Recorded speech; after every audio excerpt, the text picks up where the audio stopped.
The game's to be sold, not told. So we finna keep everybody broke. They say time is money. They say money talk. I ain't got no time to waste if you ain't got no time. Out and about, out chasing paper. The streets of my house and the house always wins like Vegas. Never down for the count. Second win, second nature. Found mine. Never had my hands out. Fuck favors. By design, everything tailored. In my youth, it was shell toes, no Chuck Taylors. Weed soap game, had a game show. It's still the same code game, so it's still the same code. We all pay the cost, pay dues. Move with the mind state that I can't lose. On the grind, push a hard line with my linemen. Back when I was young, they said it's all about timing. Feel it's my time, all the stars are aligning. I'm a diamond in the rough, couple cuts got me shining. This game you cannot cop on consignment. In the field, all we do is execute assignments. The game's to be sold, not told. So we finna keep everybody broke. They say time is money, they say money talk. I ain't got no time to waste if you ain't got no time to talk. The game's to be sold, not told.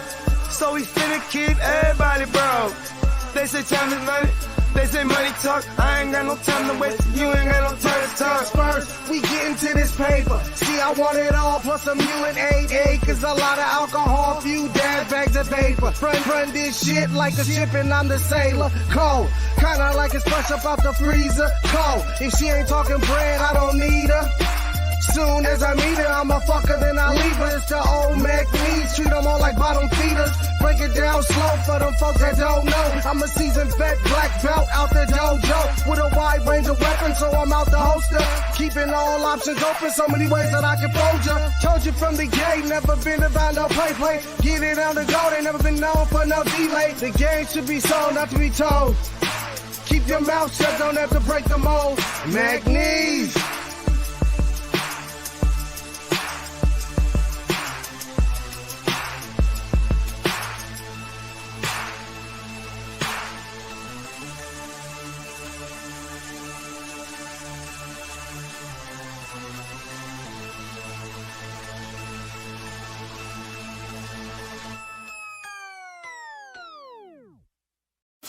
Break the work down, it's fence the move. Push that work out, I distribute. Break the work down, it's fence the move. Push that work out, I just distribute. A young pack mover, shot to my consumer. Jumping out the foreign or I'm hopping out the Uber. Crew clocking chips opposite of you losers. Can't be broke as a joker, got no sense of humor. Just a young pack mover, shot to my consumer. Jumping out the foreign or I'm hopping out the Uber. Crew clocking chips opposite of you losers. Can't be broke as a joker, got no sense of humor. I'm a D-boy, need abusive as users. I'm a D-boy, need abusive as users. I'm a D-boy, need abusive as users. You know I'm the boy, get money's what I'm used to. Keep it straight from the gate, so I don't confuse ya. I'm a D-boy, need abusive as users. I'ma make noise, shout to my producer. I'm an entertainer, but I ain't here to amuse ya. Yeah, fuck with shooters and they all fucking users. Come through, wake that ass up like a rooster, hella early in the morning. Early bird gets a worm. Finna get rich for 'em, food for the worms. Cutting cocaine, dumping whole things. It's a cold game, make you run your gold chain. Hungry, but I'm moving in a keto state. For sure, beat the price on the keys in your state. Catch me running up a tire, fucking up a bag. Make me wonder how long will a good thing last. On my Curtis Mayfield, live a life I can't chill. Push a man, pushing packs, all I do is make squeal. Keep it 100, I'm just numb, yo, I can't feel none of these suckers when they say they real. Stacking Uber cash, I'm an out-of-state supplier. Random Uber man here to get away drive. Just a young pack mover, shot to my consumer. Jumping out the foreign or I'm hopping out the Uber. Crew clocking chips opposite of you losers. Can't be broke as a joker, got no sense of humor. Just a young pack mover, shot to my consumer. Jumping out the ready, Jerry? I'm ready. Just want to make sure you're ready, brother. Show me the money. Every day I'm hustling. Every day I'm hustling. Every day I'm hustling.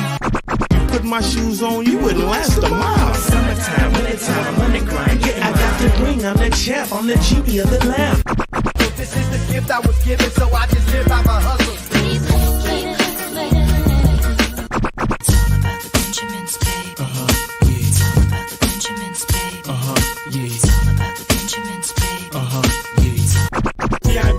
My pocket, it don't make sense, but don't make a profit. So I hustle, ladies and homies. Make money, money. Hold out here for a pill. Ready tryna get this money for the real. I want to find a thing to save my life, so I hustle. It ain't over for me. No, it ain't over for me. Here comes the money. Here we go. Money talk. Here comes the money. Show me the money! Okay, let's go smoke that joint. What up? What up? Fantasy Football Hustler back at you. Scott! What's happening? What's going down, everybody? Let's see who's up in the chat. Let's see. We got Antonio in the house. What up? What up? What's up, twin? The random Facebook user. Hop over to YouTube. Type in Fantasy Football Hustler. Said thoughts on Jacobs. Go ahead. Said, should I trade for more depth at running back? So I'm assuming like he has Jacobs and should try to get more depth because he had Barkley and Barkley got injured. And should always be trying to get more depth. But don't trade Jacobs away if that's what you're asking.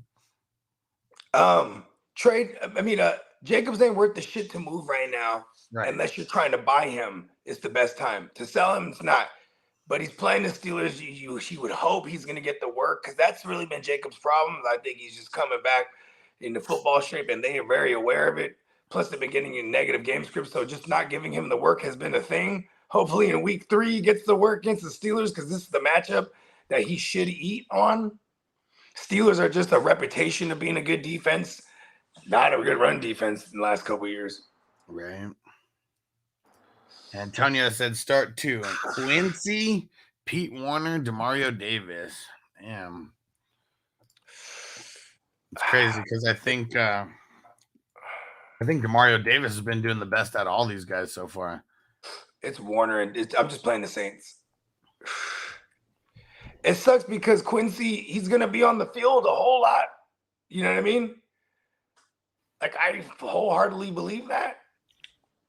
Question mark? Yeah, I'm going Quincy and Davis. Okay. It's funny because I want to go Quincy and Warner, but I just love Warner. But Davis has just been doing better. Yeah, way better. He's been doing like double the amount that Warner's doing. I like the 2 Saints here though against Green Bay. Gonna run a lot on them. You could say the same thing for the Patriots, but it's like, man, are they gonna? Is this the matchup where they get stifled on the ground? Pretty much. I mean, for me, with Warner and Davis, is like Davis is beating Warner to a bunch of tackles, and like it just seems like that's what's going down. Okay, I'm with you, Quincy and Davis. Yeah, Demario he doesn't have less than 20 points on a game this year. That's hard. What up, Dion? Dion in the house. What up, Dion? Shout out to Emil. What up? What up? Oh, check out the new Peacock shirt that I got in. Got my Mario shirt to go along with Luigi now. Yeah. Should have gave me the memo. I would have rocked my Luigi. I wasn't even thinking about it until like right this second. I was like, man, I'm not going to wear this shirt that I'm wearing right now. And that was the closest one to me. Nice. That shirt's hard, though. Yeah, hell yeah. And Matt said, morning, bros. JSN versus Carolina. Tank Dell versus the Jags. Tank. Yeah, I mean, do we get any practice for our DK? He was out there again, right? So Antonio's the one who let us know, said Said that crazy old Pete said he had a good practice. Okay. Yeah, because it doesn't even make sense. I mean, shit. Whoever's working for the Seahawks and like supposed to be updating their injury report on the website, they fucking suck and they should be fired. And I trust my twin, and it sucks because they're a 1 o'clock game too, right? No. No, okay, good. No, I lied. They are. Yeah, they're in Seattle. My bad. Better not be no fuckery with this DK thing. Yeah, and here's what I don't get, okay? Because like when you just go search like whatever team in the injury reports, the team website will be one of the first ones that come up. So I always go to the team website specifically, not anywhere else. And on the team website, it'll have their injury report for the week, and it'll have the team that they're playing, their injury report for the week as well. And bullshit, man, because Carolina's got their full injury report for the week. Like they got Wednesday, Thursday, and Friday all there. Seattle only has Wednesday. They didn't even have Thursday or Friday listed on their website. Lazy motherfuckers, what's going on? Crazy old Pete, man. I don't think it's lazy. I think it's crazy. See, do you think this is you got the wrong Bone Thugs member, man? Motherfuckers. Because I know that they have to list it somewhere. It's like not putting it on their website, what's required. It's like, turning it in somewhere. I have no idea what it is. Another reason why I hate crazy old Pete. Crazy old Pete, motherfucker. That son of a bitch. Johnny in the house. What up, Johnny? What's up, Johnny? Uh-oh, the Doe in the house. What up, Doe? Long time, Doe. He said, I'm 0-2. He said, I'm fucked this year. I went 2 RB heavy. Man. Hey, just remember next year that when you're doing all these drafts and everything, come around here while you're doing it. Like, watch the mock drafts and stuff that we do. Why? And raise the morale a little bit, Doe. You know what I mean? We still could get the dough. You know what I mean? It's only 0-2. Listen, it's not time to start packing up your fishing gear and getting ready to go fishing, bro. No. Yeah, he probably had. To believe it. So who are you guessing that he had? I mean, he said I went 2 RB heavy. Chubb. Yeah, got to be right. Yeah, or like somewhere along the way. At least one of those. At least one of those two. J.K. and Montgomery. Maybe there's all kind of dead guys right now. Yeah, for sure. But the official deads are only Chubb and J.K. So if he, maybe he has the Najee Jacobs experience the first 2 weeks. Like I'm just ballparking, right? Yeah. And Antonio said I got Mosley starting in that league also. Nice. Show off. Uh-oh. Tino said 100 on them Buffaloes to get you 700. Uh-oh. Let's go check the line. I think that game starts at 12:30 today.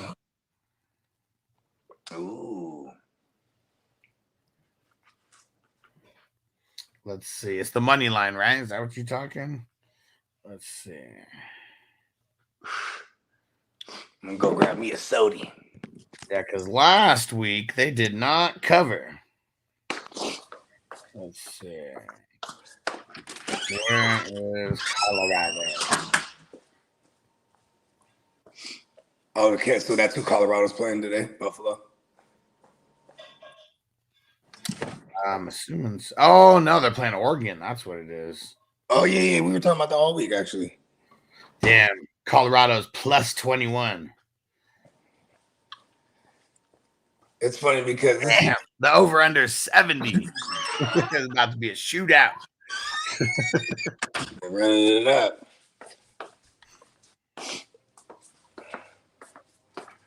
Plus 550 for them to win. So I'm assuming that's what you did, right? Not one. Well, he had to have different odds, but I'm assuming he bet on 100 on the money line. And Tina said the TCU game was plus 17, Huss. Oh, I'm not worried. I mean, I'd much rather have them have the points. Last week when they were minus 21, I mean, we didn't take it. Yeah, that was the not good money. And we were like, let's take it.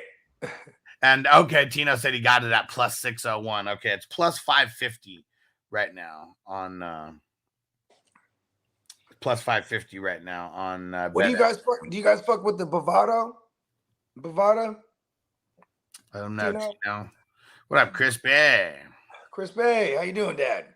What up, Jay Levin? He said constant content for the fantasy community. Shout out to Huss and Bogey. What up? What up? Top of the morning, leave. Yes, sir. The Doe said Herbert, Henry, Eckler, Monty, Najee, Keenan, Drake, Nico, Mandrews, Tila, Laporta. I mean, it's not. I mean, who's the guys who got injured though, or is it just your wide receivers sucking? Because you got. Well, I mean, Keenan didn't suck. I mean, Drake was good last week. What's the beef with this team? That better not be Kenyon Drake. I mean, I know Eckler. Oh, I see Eckler and Monty, I guess. Yeah. Oh, okay. Yeah. Monty will be back. What up, I think he'll be back Gustavo? sooner than later. I mean, he already missed. Actually, he didn't miss the one game. I think he's missing minimum of 2 games this week. Yeah, for sure. But I just don't think he's getting him on the IR. Maybe I'll say that. No. Like, it went from like being like a bruise to a quad to like, oh my God, he's gonna be on the IR. To like, oh, he might be. He looks better today. I remember they're saying like he looks pretty good. Like and even when I was trying to get my best, do my best Dr. Bogey impersonation, the timeline for what he has is about 3 weeks. I mean, if you're lucky, maybe you could get into the 2 weeks, but it's usually like 3 weeks for what he's dealing with. Yeah, he said he has a quad, right? Yeah. Yeah, those are like unforgiving. It's just, that's why I'm like, I'd rather it be a bruise than like a quad. That's like a fucking soft. That means it's soft tissue. You know what I mean? For sure. And Elias said traded Ford for Godwin. What do you guys think? Take a bow. Yeah. Let's see. Chris Trapp, what up? He said start 1 PPR, Nico, Addison, Godwin. Nico? Yep. What up, Dennis? What up, Dennis? The Doe said he did have Chubb too. Yeah. For sure, man. I feel it. What? He said 0-2 ain't shit. Exactly, man. She could come back from 0-2.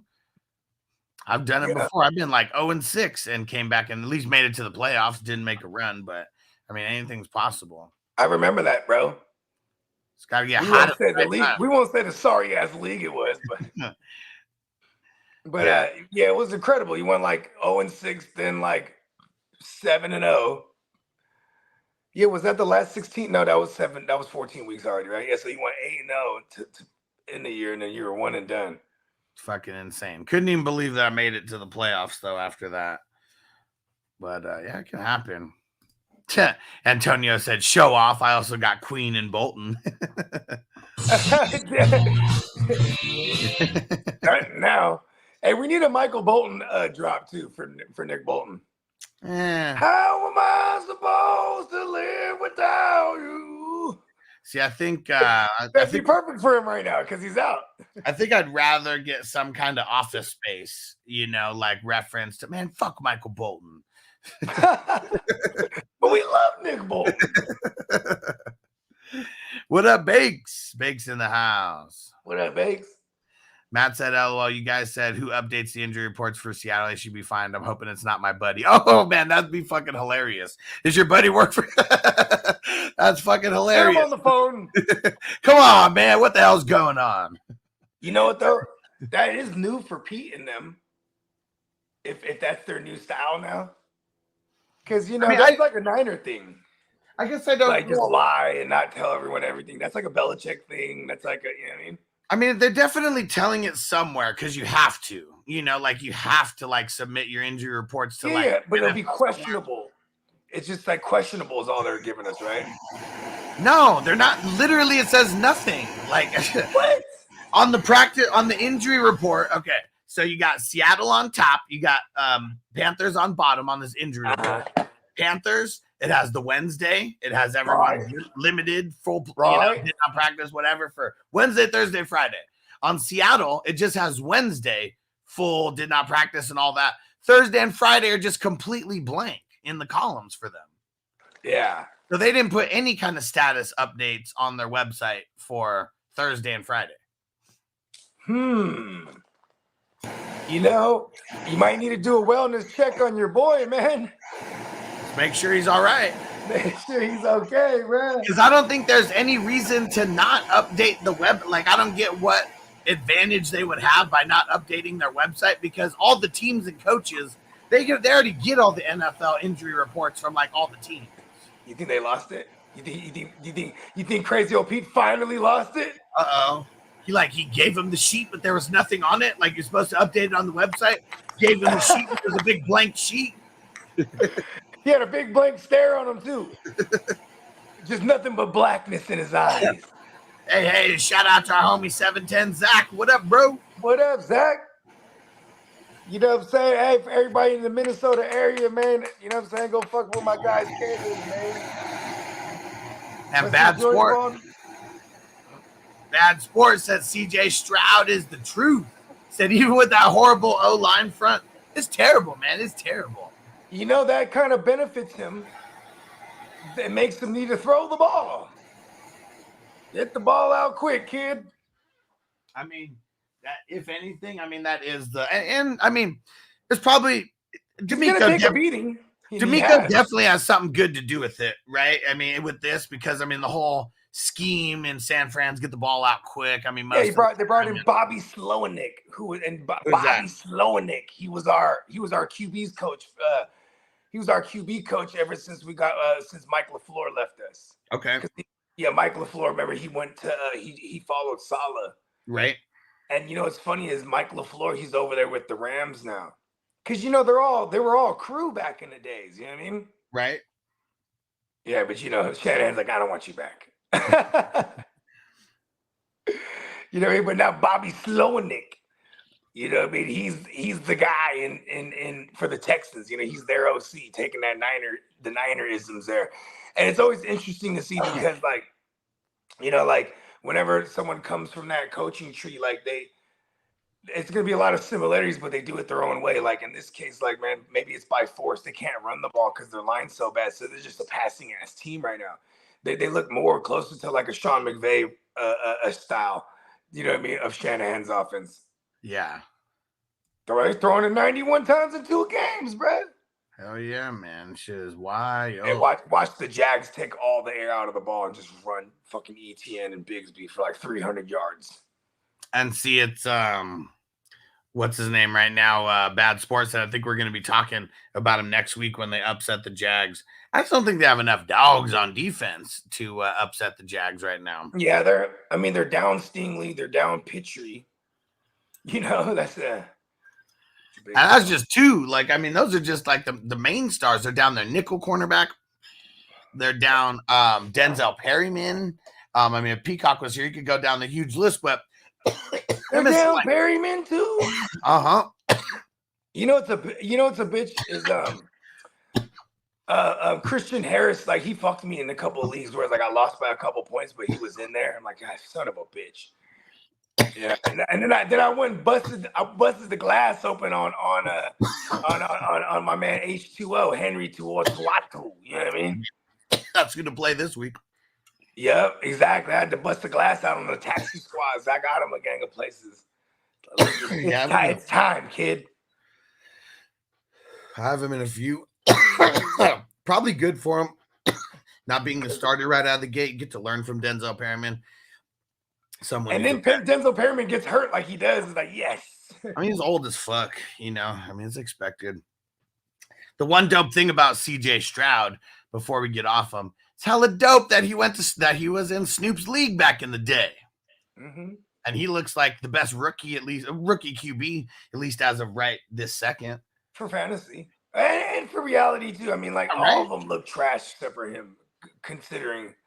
And Richardson and Bryce Young already got hurt. I mean, come on, man. Like, I mean, availability. I mean, people might argue that Richardson looked the best, but it's just because, like, they wanted him to run, and we saw it. But he put it like 250. And I mean, is the passing weapons, like, who would you say has better passing weapons? Like, I mean, before we know any stats or anything, but just like going into the season, who would you say had better passing weapons? Richardson. It'd be Stroud. It'd be Stroud because he has, like, you know, like before we saw anything this year, right? It's like, oh, he has Schultz. That's where I would have started, right? He has Schultz. He has Nico Collins. He has Bobby Trees. He has Tank Dell. Like, that would have been the order I would have said it to. You know what I mean? And then, like, you know, before preseason, I would have said it was Richardson preseason. I mean, we're talking Pittman, even though we hate him. It's more like Anthony Richardson, kind of why we hate Pittman, not because of Pittman necessarily. Well, it is kind of Pittman. He sucks. But Pittman, Pierce. I mean, not really too much of a tight end game over there, but then they got Downs. I mean, they got a rookie as well, kind of in the mix. And then I guess like what before the JT thing, we assumed he was gonna have JT as well. Yeah, better run game. I'm sure we would with Pierce too. Like before I saw the line was gonna be stupid ass, I was really excited for Pierce too. Right. Yeah, that's for sure. I know. But I haven't even told no one to buy low on Pierce. I'm like, I don't know, man. Yeah. I don't have any Pierce 2 in redraft. Man, this is so weird. Oh, there we go. Man, it's so weird how on Sleeper, like sometimes you can't see whose draft picks it is. Timmy just made a trade to get Waller and Puka in the 16, he traded a second and 2/3. That's it for Waller and Puka. Oh my God, oh man, good shit, kid. Who sold it to him? Titans? Dallas Queefs. He sucks. Oh my God, Dallas Queefs, you're a fucking yeah. That guy's an idiot, dude. Hey, Sports, what up? Devo, what up? Fucking Timmy. And Tina Is said, Timmy a grown man yet? What was he, like 16 when we met him? I want to start yelling at him like a grown man now. And Tina said 500 makes the playoffs in most leagues. What are we talking about here? What are we talking? Is he talking college? I don't know. I mean, how many playoff teams are there in college? I mean, there's a committee, right? Like it's Andrew Luck's dad. Andrew Luck's dad. He actually created the playoff. Whatever the fuck. Is he still there? I thought he was the CEO of the XFL. I mean, like, I'm just saying, Andrew Luck's dad is the one who he was on the council when they created it. I don't know if he's still there now, but okay. Yeah, that's cool. He's in the XFL. Let's see what it says. Let's see what it says. Yeah. Whoa. No, he's currently the executive director of the UAC, the United Atlantic Conference, a new NCAA division. Cool. So, okay, so I guess he was the iteration that shut down of the XFL for COVID. He was the CEO of that regime. Okay, so before The Rock. Yeah. Yeah, so he was not a part of the Rock regime. Which should end up being better. I mean, it's crazy that The Rock was able to like officially partner with the NFL. Well, because The Rock's the type of dude that can get in a room and be like, "You guys all have money, right? This is what we're gonna do here." You know what I mean? And just because, you know what I mean? He's a face of like the world, so you could easily generate like a bunch of people to invest hella money in this shit, get it off the ground. You know what I mean? And you know, he came in here. He's like, all right, guys, I just want to introduce myself. My name is Dwayne The Rock Johnson. Let's go around the room and let everyone from the NFL, let's introduce yourself. Let's start off with you, sir. What is your name? It doesn't matter what They just start cutting a promo on him. Yeah. It doesn't. You think your team's the baddest? He's like, okay, oh, no, you owner. What is your name? He just does it like 32 times. Everyone just keeps falling for it. Man, if The Rock asked me what my name was, I'd get ready to tell him. I'd want him to hit me with it. It doesn't matter what your name is. I'd be like, it'd be like, if he asked me, I just start sign languaging him. He still does it. He does it in sign language.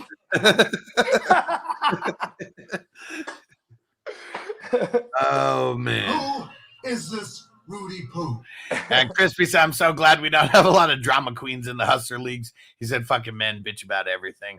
Yeah, and it's usually people who are very sad or mad with their own, you know, situation in life or whatever drama is hitting them that day.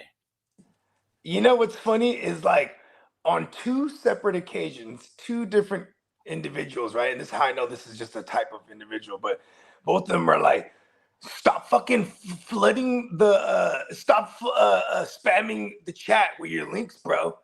And then fucking think you're so cool wearing superhero shirts, think you're fucking hard. And I'm like, oh, so you're watching it. I know. Thanks for watching, bro. And then it's like, what's so funny is though, it's like, because there's that specific thing though. Think Yeah. you're so hard wearing superhero shirts, fucking. And like that really bothers you.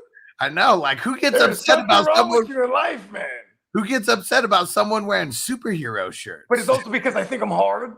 But okay, listen, get me on here in some leather or something, right? Fucking leather vest, no shirt, bruh. Act the same. Now look at it. He thinks he's stone cold now. I mean, I've heard that a bunch of times. I think you're so cool, just like smoking weed. I never said it's cool or not cool. I just like smoking weed. It's like, listen, bro, if it bothers you, man, that much, there's something wrong with you. That has nothing to do with me, bro. Like, there's really something going on in your life, and I hope, hey, Godspeed to you.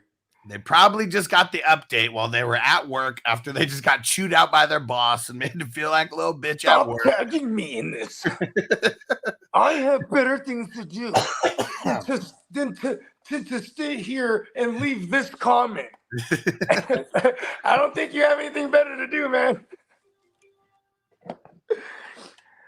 Funny. It's funny. Shit is funny. And let's see what else we got. We're gonna catch up here. TS. You remember Brian? Okay, so real quick, Brian. I respect. Hey, my bad, bro. I didn't realize some years ago. He said, "Oh yeah, I thought it was peculiar." And he's like, "Thanks for reaching out, though, bro." And then he declines my trade that he left up there for a long. I'm like, "Oh, we're cool now." He wasn't now gonna I can decline your trade. He wasn't gonna decline it if he didn't like it. No, he's leaving it fucking. But keep sending it, motherfucker. I just, when you edit it and send it again. Oh man. Yes. TS. He said Kai ran over Ken Walker or Mixon this week, or is it too soon? It's not too soon to make moves like that, but Walker and Kyron. Yeah, I'm whoa. You're not playing Mixon versus the Rams? Kyron's he's just PPRing it up too. And like this is for the sake of it.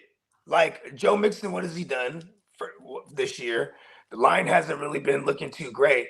What kind of Joe Burrow are we gonna get? Because you know what you want to know what Mixon's been doing when you watch those games? Guess what he's been doing? Blocking. Exactly, bro. They're coming at him, bro. Like the Browns, they gave the blueprint. Hey, wounded Joe Burrow, just send constant waves of pressure at him. One thing that I will say though, Cleveland and Baltimore are two pretty tough run Ds. I'm not gonna put the Rams like anywhere close in like the vicinity of those two. At least we could wait this one down. Yeah, Rams are, I mean, they've kind of been middle of the road. I mean, I guess go up against CMC, and that's going to skew the numbers. Yeah. And then Seattle really couldn't get anything going on the ground with them because it was almost like they had to abandon the run because they got down 2 scores real fast. You know what I mean? Yeah. I mean, the thing with Mixon that we know is safe is he's getting close to 20 touches every single game, or at least 20 opportunities, and he's gotten 5 targets in each of the games. And like, I guess it's kind of hard to look at Kyron. He's just maybe the shiny new toy hype. You know me, I'm playing Mixon, but like, it's like if there's the thought. I mean, is he going to get? I mean, is this an outlier or is this what's going to happen? He going to get 10 targets every single week? Could be more outlier. It's like, what's the game script, right? Like, what's the game script here? Because they're playing from behind with the Niners. Like, I mean, he's gonna get 15 touches on the ground, like either way. But literally, game 1, game 2, 52 yards. That's it. But the tugs, he's got 2 tugs in each game. Is he going to come down to earth, or is he going to keep hitting these 2 tugs? I think I'm coming down to earth right now with Mixon. The only thing is, like, I just see Mixon. So he's just trying to protect Joe Burrow back there. Yeah. That's why he's getting the 5 targets too. For sure. You know what I mean? It's like he's just a safety net right now. Yeah. But that's what just makes me a little bit nervous about Kyren. I mean, because he's not.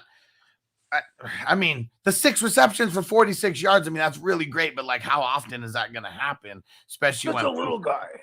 Especially when Puka and Tutu are getting like 10 targets. Like each is. I mean, shit, fucking Puka 10 to 15 every single week. That's what makes me nervous about Kyren. The hype is like is through the roof right now, and like to everyone, he's kind of like a What's must wrong start. with the Dallas Queef, man? You don't sell Puka for that cheap, you motherfucker. Yeah, he's not playing the stock market wrong. Not too smart on that one. Congrats to Timmy. And Alex S, he says, made a wild trade in this 12-man. Hey, Timmy's the type of kid I used to try to give him advice, and you know what he would say to me? You're not my dad, bro. You're not my dad, bro. Yeah. You're not my dad, bro.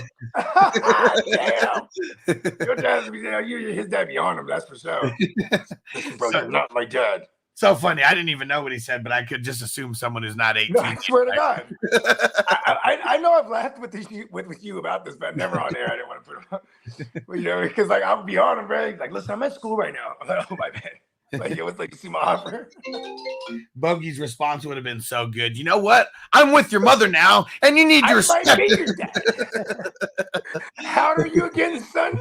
You better respect your stepfather. You know, your mom, she was pretty hot back in the day.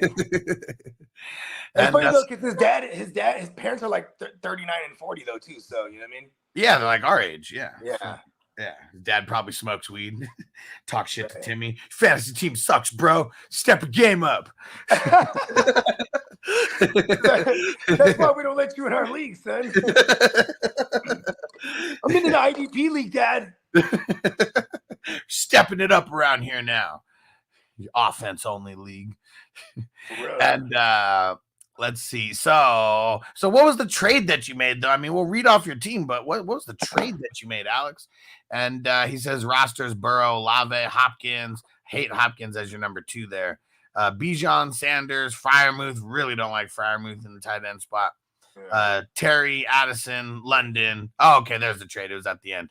Traded Bijan for Etienne and Cook. So he received Bijan, traded away Etienne and Cook. It got you top heavy, but you traded away like 2 really solid pieces. And like Etienne going up against Chicago this week, that's like the worst time to like trade him. No, he's going up against Houston. Yeah, Houston. That's what I mean. The worst time. You had it right. Yeah. Wait, he traded away Etienne and Bijan? No. He received Bijan. He traded away Etienne and James Cook. So maybe he doesn't believe in James Cook. Maybe he thought that was like an outlier. Trading him after, quote unquote. You know what's funny? Trading high on him after. James Cook about to have like 80 receptions and 0 rushing touchdowns. Doesn't need That's still awesome.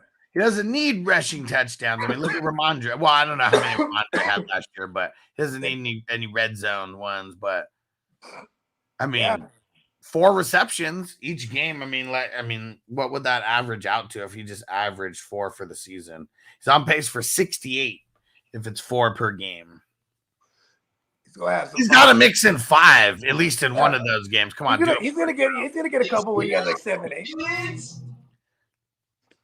Let's go. Washington, Miami, Jacksonville. I mean, those are 3 teams that aren't like extremely holding down the running backs. So we'll see. Yeah. Washington, especially against the pass catching running back. Antonio said, call your buddy and ask about DK. Let's get it. Yeah, I know, right? Get him on the line. Oh, who's this on Twitch? Bang and play. What up? He said Mike Williams or Mike Evans. Williams. I'm gonna go Williams. I don't think that what's his name? Byron Murphy. I don't think he's gonna be on Williams too much.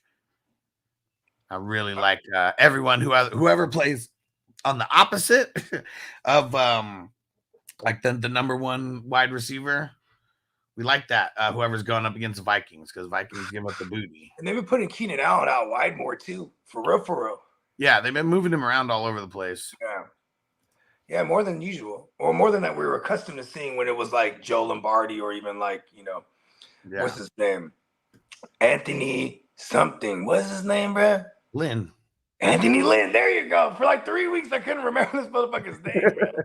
And real quick on Twitch, guys. So I guess every September, they call it Subtember on Twitch. You can actually sub up for 25% less than normal. So normally it's like $5.99. You can sub up for 25% less but they still pay the content creators the same amount of money. So you can get in for less, and we'll still get the same amount of money. And I think if you sign up for like 6 months, I believe it's like 30% off that you get on the memberships. You're still going to get the same amount of entries for all the all the raffles and everything that we're doing. So a really good time to go show love on Twitch. All the raffles. All the raffles. Wrestling. Who is this? Blued. He said flex spot. Zach Moss, Watson, Christian Watson, Damian Pierce, George Pickens. We'll go Pickens. Yep, against that porous Raiders secondary. If Gabe Davis can do it, George Pickens can too. And what said Mayfield or CJ Stroud? Is Mayfield gonna do what Kirk Cousins did? Where they just go down big and they just keep throwing it like crazy? And it's crazy too, because I think like Tampa Bay actually has a better line, like a better, shittier line. Like the shittier of the two is Minnesota. I don't think anybody has a worse line than the Texans. I mean, you're literally missing all five starters. All 5 starters are out. That's insane. You know what? I'm gonna go Baker here. I think like there's going to be a ton of pass attempts for CJ Stroud. I just think the upside's not really there. He might throw for like 50 times and get like 200. Well, give me his stat lines right now. I don't have any Stroud to be. I just only know his pass attempts. I mean, week 1 sucked for him. Yeah. Last week, 47 attempts, 30 completions, 384 yards, 2 touchdowns. See, that's fucking awesome. But then it's like you look at week 1, and we could. There is a discrepancy between Indianapolis Colts defense and the Baltimore Ravens defense. Yeah, and it was literally his first game in the NFL. Yeah, and then now here comes Jacksonville, who's a little banged up themselves. Yeah. I'm just gonna go see Stroud. Fuck Baker. Yeah, I don't want to fuck with the Eagles like that. Baker's 34 attempts ass. And the Eagles is just, they're gonna eat him up, bro. I think the Jags will eat up Stroud too. You know what I mean, as far as like just getting through that line, but yeah, at least they got the game plan for their bad line. Yeah, get the ball out quick. Savage Jeremy in the house, what up? And Tino said, how you guys missing this week's NCAA games? This week's packed with good games. What do you mean, how we missing them? You're supposed to be the guy telling us about the good matchups and all that. Give me the play-by-play, Tino. I want all the play-by-play. And Matt said those dab coughs hit different. About to do another dab right now. He said Hustler got the technique down with ripping it right away. Hell yeah. Ripping through the queue right away. Yes, sir. Low temp it, you know what I mean? Uh-oh. Dennis, he said Yvonne Pace just got elevated from a taxi squad. I like it. Yeah, I wasn't that cool. I don't have Ivan Pace on any of my taxi squads. You guys didn't tell. Listen to Minnesota Marty when he said it to us like mid off season, like around the training camp time. You know what I mean? Yeah, and then it's like we forget, and then it's like Asamoah. Because we could. Yeah, I was such an Asamoah believer that like here comes this undrafted free agent guy. You know what I mean? But then, it's just duly noted because the hindsight's 2020. It's like, oh, of course the new regime comes in, and then it's the youngsters from the prior regime just don't. Look at Isaiah Simmons. New regime comes in there. He's been balling. They're like, Bakes, we cannot consider Love a rookie. He's been in the league for 4 years now. You can't do that. Yeah, he cannot be compared to the guys who are literally like rookies this year. If you want to say that about somebody, you could say that about Sam Howell, a guy who had one start last year at the end. Who was a rookie last year, right? Yeah. I'm just saying, like, for this argument, right? Like, the argument is that a guy that didn't really play yet, like, because he's been in the games. Jordan Love's been in the game since 2020. Yeah. He's sitting around for a while. I don't know if anyone thought he was going to be ass necessarily. I mean, it's really the upside. Like, I don't think anyone thought he was going to come in and throw 3 tugs in each of the first 2 games. Like, he's a play action QB. He runs this like, it's like, look at the yards weren't even there. because they're moving the ball down the field in other ways, and then you get down there and play action to the tug. Yeah. Hey, he did it twice on Atlanta. Let me see. He ran one. Didn't he run one in week 1 too? Or was it all passing? No. You got that confused because you were saying that. No, he doesn't have any rushing tugs. And what is this? That's what fucked me up in that trivia. That's right. Yeah. Mnemonic Light, what up? On Twitch, who to start? Drake London, DJ Moore, Nico, Mike Williams, Elijah Moore, full PPR. How many? Just one. It might be DJ Moore in this one. Yeah, playing the Chiefs. It just sucks because like L'Jarius Sneed is he was glued to fucking he shadowed Ridley. That was crazy, bro. Yeah. That was like different. Yeah, and Tino said for fantasy football, 500 the 500 teams is the last team to make the 16 playoff for a 12-man. Well, yeah, it just depends on how top heavy the league is as well. Because we've been in ones where it's so top heavy that in the dynasties that like a team that's like below 500 sneaks in like right at the 6th spot. Like a 7, and we've even seen somewhere like a 7 and a 7 and 7 team didn't make it. Yeah. Yeah. For sure. Yeah, I've seen one where a 6 and 8 team snuck in there. Yeah. There was a lot of people beat up in that league. Yeah. Those ones that are tough is the ones where it's like it's so top heavy that you're not even making it in with a plus 500. Multiple dynasties finished that way last year. Yeah, like there's some teams where I've already seen people shopping things around. I'm like, okay, I should start buying shit right now before other people beat me to it. You know what I mean? Antonio said he was like, "Can you show us the elbow or the knee thing, doctor?" Oh yeah. Well, you got to tell me the injury though, bro. I mean, I can't. This is not a game, bro. You know what I mean? This is real serious business. Like, which player are we talking about though? You know what I mean? What up, Stale P? He said, "Hey yo," and then he put Flick's toothpick. Hey yo, Chico. That's I didn't know the WWF they sued WCW when Scott Hall first appeared because he was doing the whole shtick. Yeah. Hey yo, Chico. And because I don't think they used their names, right? Like he didn't say but Scott Hall. But they had to pay a settlement or whatever it was because just to, you know what I mean, so they didn't have to fight it because this Vince McMahon with intellectual property, bro, he doesn't play. That's part of the intellectual property, you know, the mannerisms, the fucking, you know, the verbiage, of the promos, and you know what I mean. I was like, you know, he probably has like a gang of lawyers, but like, you know what I mean, all Jewish too. Of course.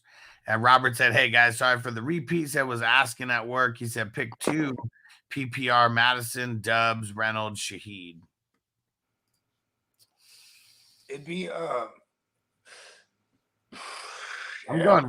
going Reynolds rap. Yep, I'm with you on Reynolds. And then it's like Shaheed or Dubs for me. Yeah, fuck Madison. But yeah, I mean, and I know you know what's crazy is like Madison is gonna get most of the work, if not all the work this week.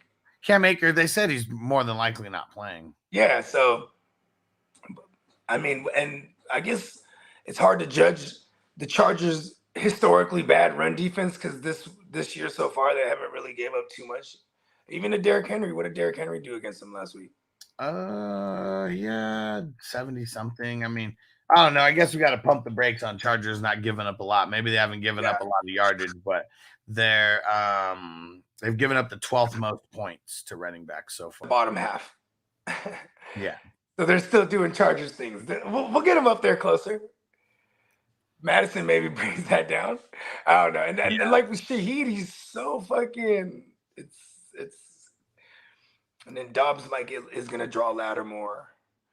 If Christian Watson played, I'd like Dobbs a whole lot more. Yeah. So do we want to bank on Derrick? I'm gonna go Madison and Reynolds. And Reynolds, you got to keep checking that practice report on him. I'm gonna go Reynolds and Dubs. I like it. I wanted to go Dubs. It was either Dubs or Shaheed, then I just completely like got off Shaheed there. Niner MMA said Josh Kelly, Gabe Davis, Reynolds, bench one. I'm gonna bench Kelly, and then if Reynolds does play, I mean we'll play Kelly and we'll bench Reynolds. Yeah, but Josh Kelly's about to eat too against Minnesota, bro. I think he will, but it's also going to be one of those things. I don't think he's going to be like, I mean, maybe he sneaks into the top 12 if it's like a bad running back week, but I don't even think he's going to sneak in. Is there a chance we're with the Reynolds rap here? Let's go check the injury report. Because we got the Friday. They've actually updated their website or not. Damn, have play. He's going to play. He's a full go yesterday. See, there you get. There it is. There it is. Yeah, he's good to go. And Javier Baez fan said, you think Puka Nuka is going to play? Yeah, they said that he's expected to play, even though he didn't practice all week. Just like last week, he didn't practice all week, and they say he's expected to play on a Friday. Played, showed out. That's crazy. They plus today we'll get another report because their game is Monday, so today is their. You know, what I mean, if you get, I bet you he's unlimited. And they're East Coast, right? They're playing in Ohio. Yeah. Yep. That's probably why they don't got him out there. It's cold out there. Maybe. I'm out there practicing. It's like it's so cold, coach. The Usos don't like the cold. Right? Let's see for King Jack. He said, who do I start? Running back. 2 full PPR. Or who do I start at running back 2? So only picking 1. I'm assuming. Sanders, Connors, Swift, Madison. I'm going to go Sanders versus that Seattle shit. Yep. And they got Andy Dalton at the helm. It's just a QB upgrade. Like, no offense to Bryce Young. It's just like, it is. They're going to be able to sustain drives now. One Nation said, if Josh Reynolds is healthy, would you start him over Judy or Godwin? And who's Judy going up against? They got the Dolphins. Man, he's gonna get the X over there. Godwin going up against the Eagles. I think I would start Josh Reynolds over there because he's not gonna get AJ Terrell. It's gonna be Amon Ra who will be AJ Terrell will be covering. I'm with you. It's slightly though, because like maybe it's just because I love Judy too much, but I'm disciplined enough to make the right call here. Oh man. Coach says for Burrow, he said, we'll see as far as this week. I'm playing Sam Howell in the 14 over him already. Yeah. I'm just making a judgment call here. Other places that I have to wait out Burrow, I have Jake Browning, and we'll see how that goes. Yeah. You know, because I don't know if I could make the judgment call and put in Josh Dobbs in one of my joints. You know what I mean? Yeah. It says in the super flex. I'm like, I don't know if I could just do that. Yes, it even sucks for me having Burrow in the multiverse of madness. It's like now I got to get some stupid ass player on like a Monday night or something, just in case. Okay. Fucking sucks. Yeah, I don't have any Monday nighters on the bench. My whole team's fucked in the Marvel multiverse, man. You know why I'm mad at myself, bro? Is because like, one, I couldn't, I didn't fucking put in any claims the first 2 weeks, right? But then what up, Derek? Let's smoke. What up, Derek? But I was like, but I realized most of those motherfuckers like Puka and Ford and all like the hot waiver wire picks, they're all drafted. Yeah, for sure. I mean, fuck, we did. You know what I mean? We did 19 rounds in here. I mean, shit, over 600 players that we drafted in that league. Like, yeah, guys like Puka, guys like Kyren, like they were all swooped. It was funny because it was the damnedest thing. It was like, it was the first time ever where I'm looking at like the ADP number next to the player. Yeah. Like 400 something. You know what I mean? Yeah. I'm like, we're actually in the 400s. Yeah, you know what I mean? I gotta start getting my guy right here. I was so mad when Terrell Bernard got took. I was like, oh, you motherfucker. Fucking song. You fucker. Man, that's like the only thing that is even like keeping me afloat right now is my defense. Fucking offense sucks. Because I had Deontay go down, Jamal Williams went down, Samaje Perine sucks, Isaiah Pacheco been hurt, Joe Burrow been hurt, my entire offense wounded. I'm just kind of just like, it's almost like roulette right now. Because it's just like I spun the wheel and then it's like, okay, it landed on this team. So let's just see. Is this like Deer Hunter? Is this like Deer yeah. Hunter? No. Mike. Back around. Mike. I'm going to kill you, motherfucker. Oh, man. Flappo on Twitch. He said, looking for some flex help. Need to start 2. Zay Flowers, 2-2. Josh Reynolds. Take down Khalil Herbert. He said, also have concerns about Devonta Smith, which is my questionable for Monday and one of my starters. Let's see, though. I think Devonta got in. Did he get a full practice in yesterday? Maybe not. And today, yeah, we'll get a practice report for today. Yeah, he's been limited both days. Yes, he's pacing. Yeah, if he didn't practice, that's one thing. This is their Friday. Like, you know, people get used to it. Yeah, let's see. So I would say I'm going to go Reynolds, and I'm going to go 2-2. I'm with you. And if Devonta Smith doesn't play for whatever reason, we should know today if he's like not going to play or not. You know, we should hear something that tells us one way or the other. Issue? Hammy. Well, it says hamstring / thigh. But if he didn't practice on Thursday, you know, then we're already thinking, okay, like now he needs to do some work to potentially get back into practice and play. He's already been limited. So like this is still trending. He gets in full go today. He's playing for sure. He gets in a limited practice today. We just got to listen to what they say. Just have a pivot, you know, prepare a pivot. You know what I mean? Maybe make sure maybe if you put him in the flex, you know what I'm saying? I don't know, pick up a Cade Otton.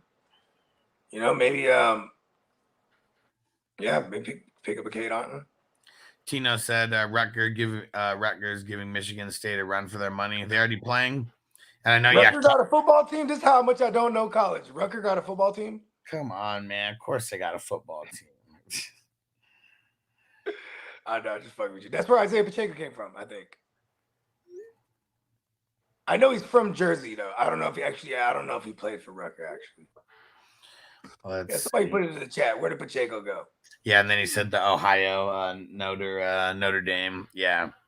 They were at Notre Dame for the Pat McAfee show yesterday when I watched the Rodgers replay. So I guess it's gonna be Ohio. Yeah, I think it's gonna be every Friday for Rodgers now. Did they like make that clear? Sad, huh? Wasn't it sad, huh?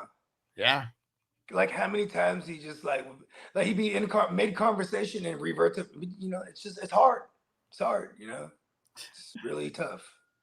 Yeah. You know, being away from the guys, then he catches himself because he's really referring to like the rehab and everything for sure. You know what I mean? Yeah. Like he even said it one. Yeah, he's like can't let these can't let my rehab rivalries, you know, get in more work than me. Yeah, you know what I mean?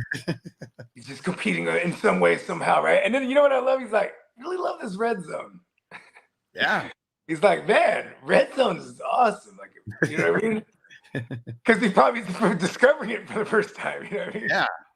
It's like, oh, let's reach out to Aaron Rodgers. Let's see if he wants to get into a fantasy football league. We'll start one week 3, right? Or week 4, just to get Rodgers in there. Let him do something with the crew. For real though. We'll give a full bag of ayahuasca to the winner of the league. Free trip, all expense paid. Let's see. Tino said Notre Dame has the best football player besides Marvin Harrison Jr. His name is Audric. What's it? Audric Estime. See how good he is. Okay. It's funny because you read it Audric, and I was like, oh man, that's a fucked up name, but you're Audric. And you were correct. I was like, oh. Okay. Well, we know he must be the real deal. I only had to type in 4 letters of his name for him to pop up on Google. Oh, that's real. That's awesome. Let's see. Let's see how much he's getting paid in the NIL, though. Let's see. Ah, man, they said his estimated value right now is $840K. He can't be the best player. He's not even in the millions. And you get your money goes up as you like kill it on the field. Because Shadur Sanders, he was only like, I think they said 100,000 or some shit like that, 200,000. But then that first game, it was like all his deals went through the roof. Like it went from like 100,000 or 200,000 to like 1 point something mil or like 2 mil just after that first game. Good shit, kid. Yeah, see, they got Audric as number 34 on the NIL top 100. That's how I'm going to judge a lot of players, because that means you're putting in the work on the field. He's in the 30th percentile, bro. I mean, that's good. That's good. It's not great. It's not amazing. We're going to keep tracking this kid, because next week, this kid better be worth $2 million. No, I want to see it go up and up and up. You know what? Have his people call my people. It did I'm say. gonna make sure this kid's getting the M's. It does say from the last week, though, to this week that he did bump up about 100K. That's so what I'm talking about, kid. I don't know the exact percentages, but that's more than a 10% bump right there just in 1 week. We can get it up to 40%. Come on, man. I want to see him getting that Shadur Sanders money.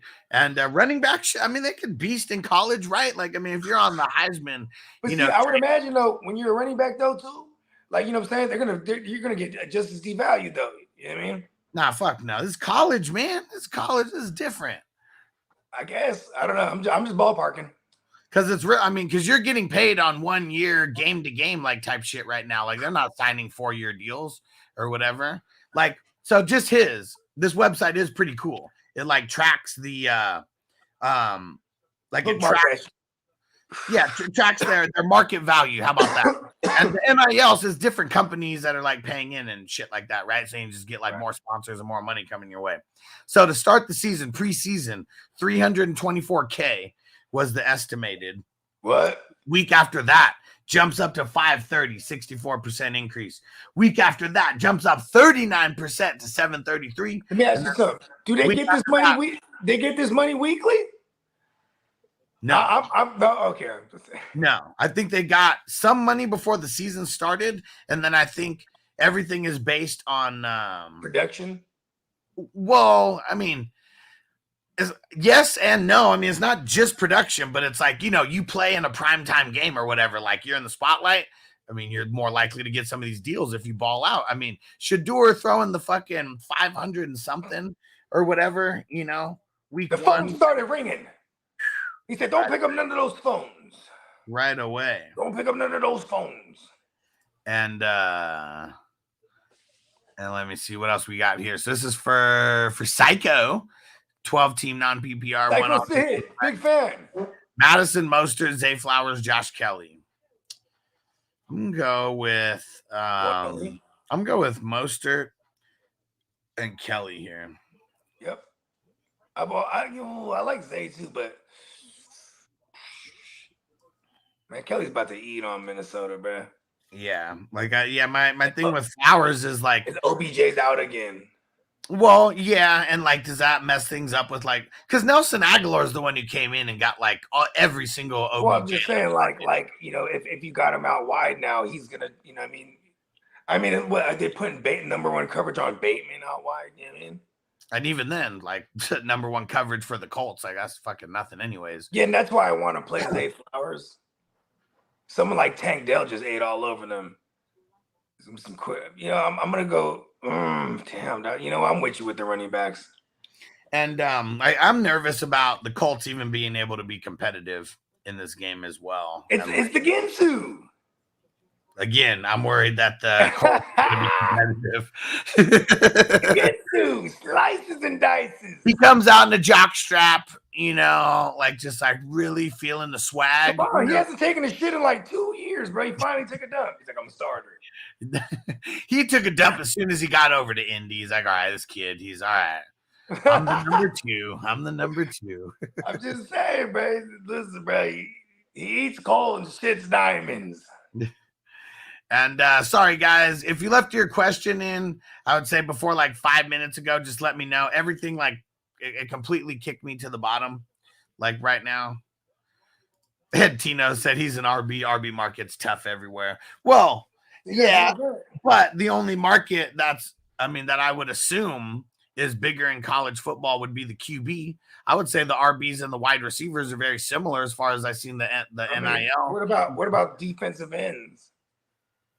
Even that, and offensive linemen, like offensive line. Okay, like shout out to Shannon.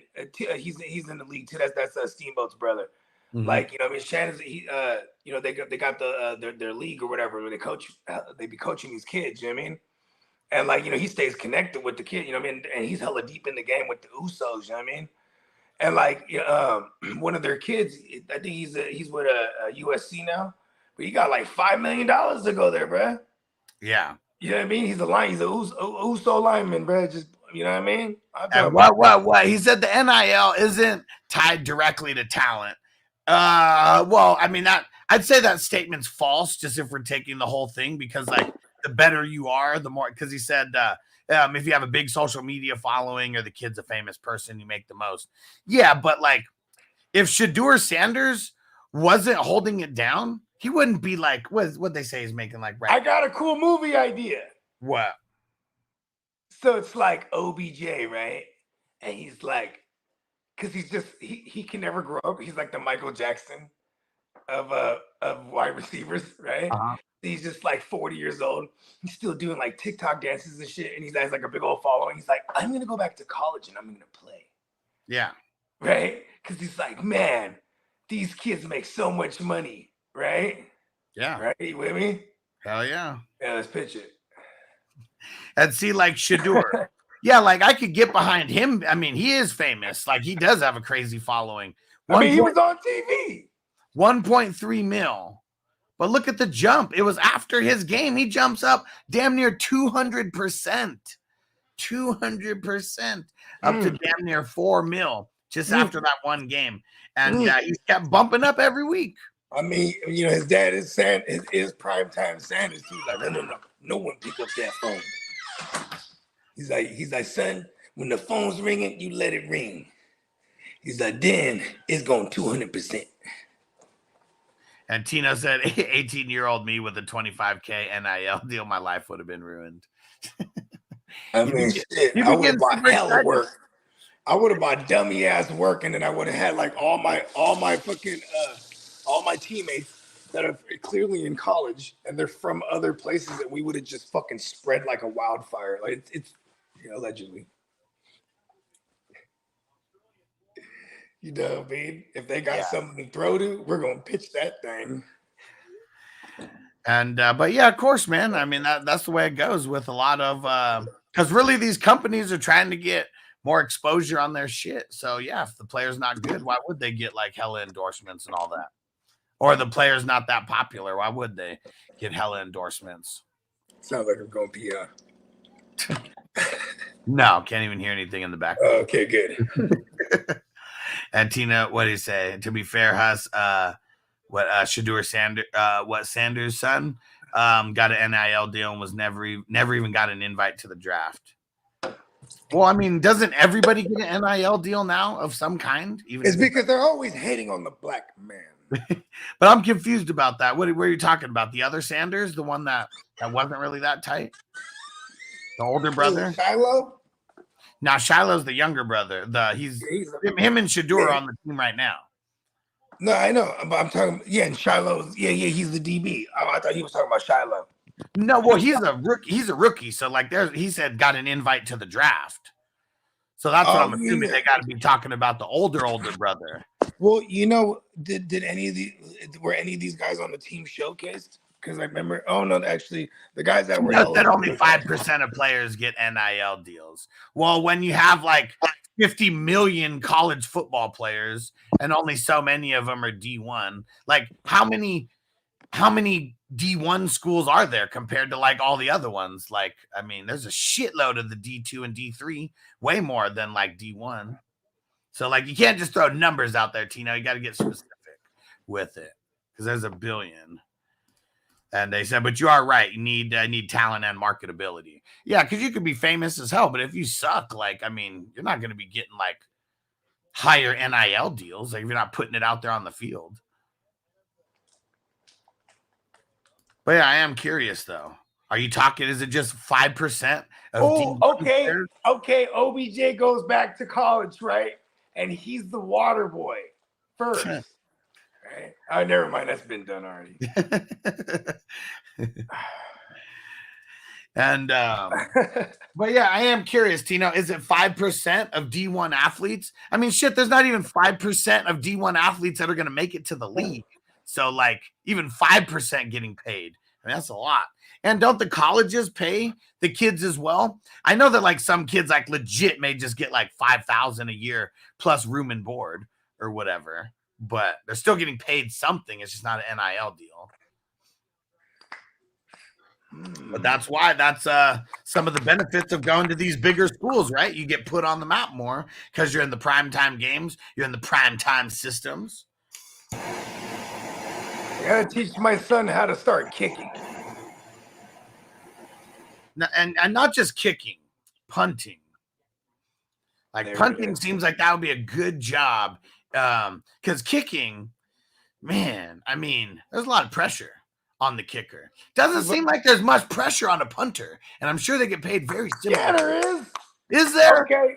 Yeah, okay. Like look how far back you are compared to listen. Compared you know to what's the crazy? I'll never forget this, bro. Because I saw this man do this live. Johnny Hecker, right? The punter. Okay. You know what I'm saying? What team we talking? What team? The Rams, with the Rams, right? They're playing the Niners, and they got a 7-point lead on us. And we're less than 2 minutes to go in the game, right? So this fool, he does a watermelon kick, bruh. Like when he holds the ball like this, and he fucking kicks the side of it so it spins, and then when it lands on the 5 and spins in its place and then settles on the 3. Yeah. I was like, this motherfucker, bro. You know what I mean? Like, that's amazing. Yeah, but that's so few and far between, and it's ballsy. I'm just saying, like, listen to Pat McAfee. Listen to Pat McAfee. Pat McAfee he had to coach up Travis Kelce on the way to punt. He's like, come on, man. He's like, you're punting the ball sideways, making us look bad out here. It's like, hold that thing forward. Boot that shit like 3 levels high. He's like, you boot it out of, he was like, what'd they say? That they're going to pay Travis Kelce's fine? Like, we will pay your fine every time you boot it, but you got to get it into at least the second level. Man, don't hurt yourself doing some stupid shit like that, Travis Kelce. It's so funny. That's what McAfee said, but he's like, make sure you stretch, get those hammies good. He was like, we don't want to be responsible for no Travis Kelce punting injuries in a TD celebration. Motherfucker. What is it called?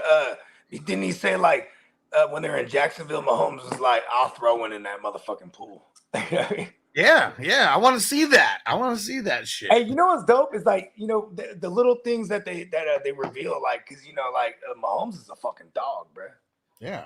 Like, you know, for the longest they made wholesome Brady, right? Yeah. And then like, did you see that? You saw that? Did you see that clip of Brady? Which one? Where he was, I want to try to find it. It was on the McAfee show somewhere.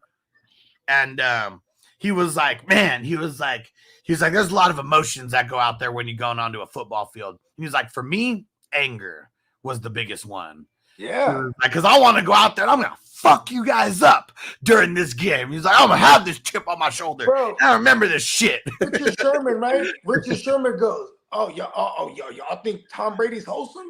He's like, those cameras ain't going to be on him. Or he's like, even if they are, they're not going to show it. The networks won't show it. He getting in people's faces. He talking shit. He's cursing. Mad shit. Out. Yeah. He's cursing everybody out. Even his own teammates. Yeah. Like, ready to fight. Ready to fight. So much anger that probably ready to fight. Hey, before the concussion era, what did Brady used to do? He grabbed everyone. Headbutt everyone. Because you know what he said. Because you know what? Like, it was crazy, bro. Because how this question got brought up. It was Tom Brady talking about He's like, oh yeah. He's like, today, he's like, way different. He's like, back in the day, he's like, I didn't have no fucking friends on any other team. He's like, fuck that. We're going to war. And they're like, what about guys that you like used to play with who are expatriates? He was like, yeah, but we're going to war. Like, it's just different. You know, like we're not going out there slapping five before the game or nothing. He was like, we're not going out to dinner after the game or nothing like that. It's like, this is war. I'm just saying. No, I remember what Ricky said. Ricky Williams, he was like, yeah, when we did Brady's chart, I mean, it's Mars all through his shit. Yeah. Because Mars is like all war. You know what I mean? Yeah. Warrior shit. Just fucking, you know what I mean? And then you couple that with he's a Leo, he's a lion. You know what I mean? It's just like he's all warrior. He was bred. He was bred for football glory. And fuck Tom Brady. I like Tom Brady. You know why I like him? Because he loved the Niners. So I mean, you know when I started liking Tom Brady was when he left New England and we finally got to get a look into his personality. Right? Because they tried to make they made him an image.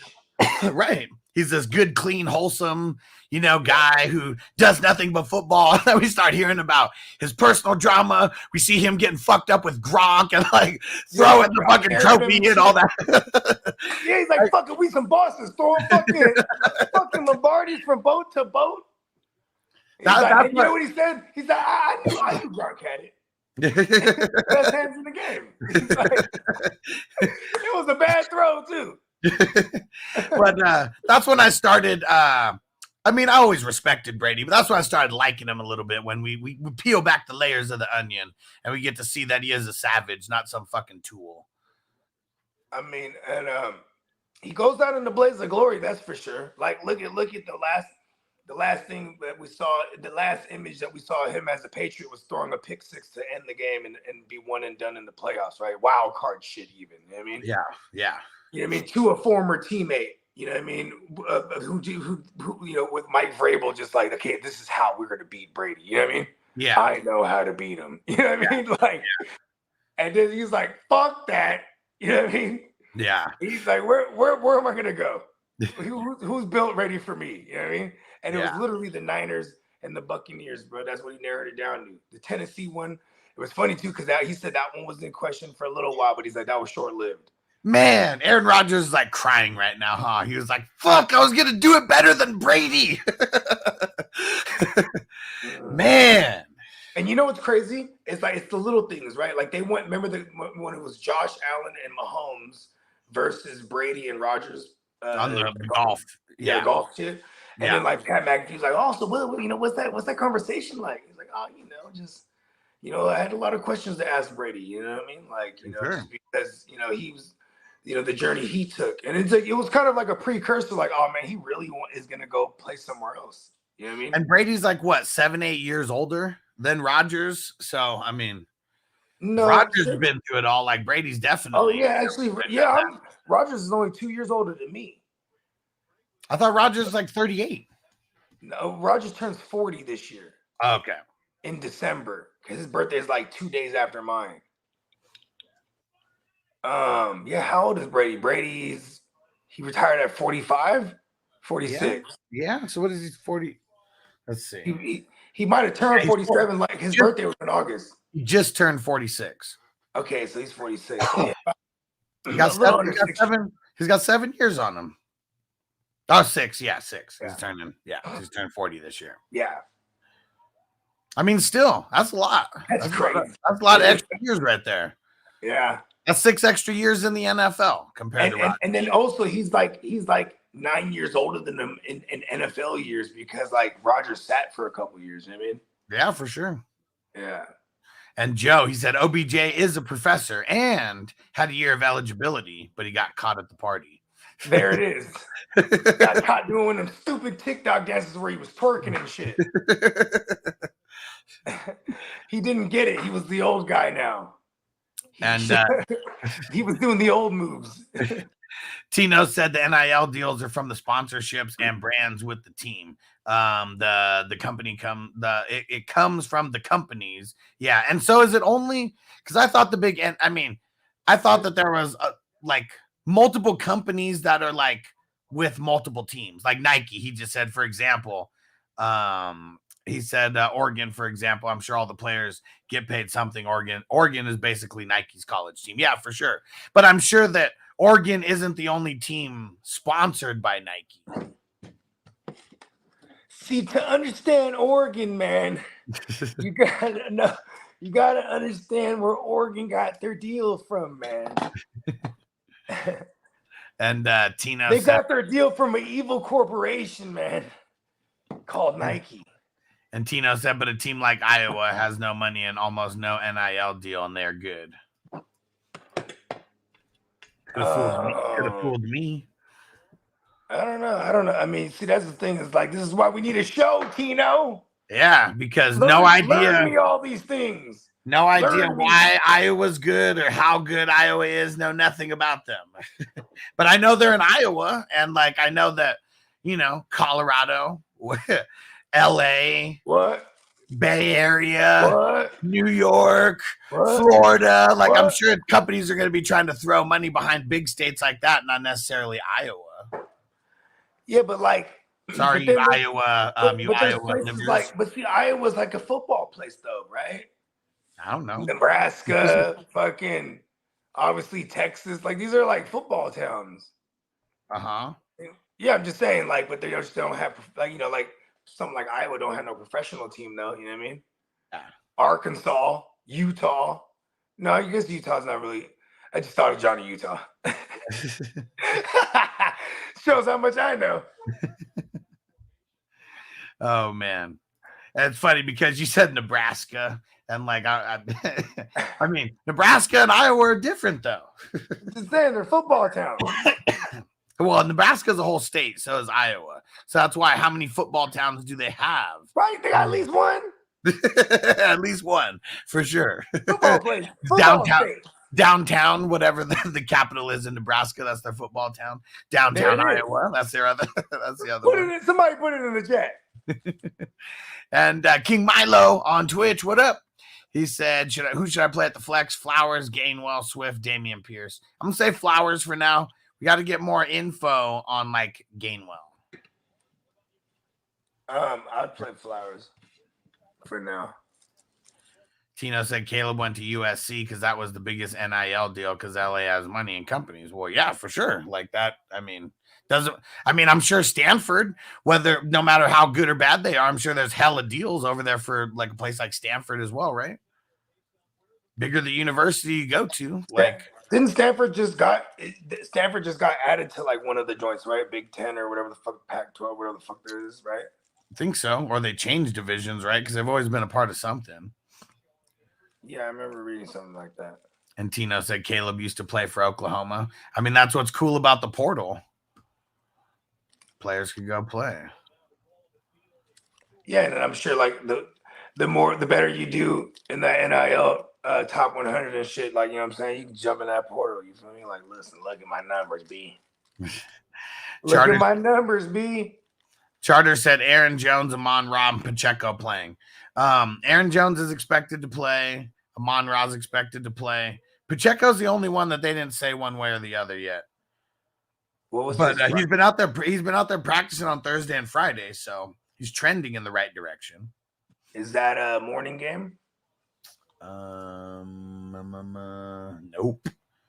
Afternoon game sucks. Got to get an afternoon pivot just in case.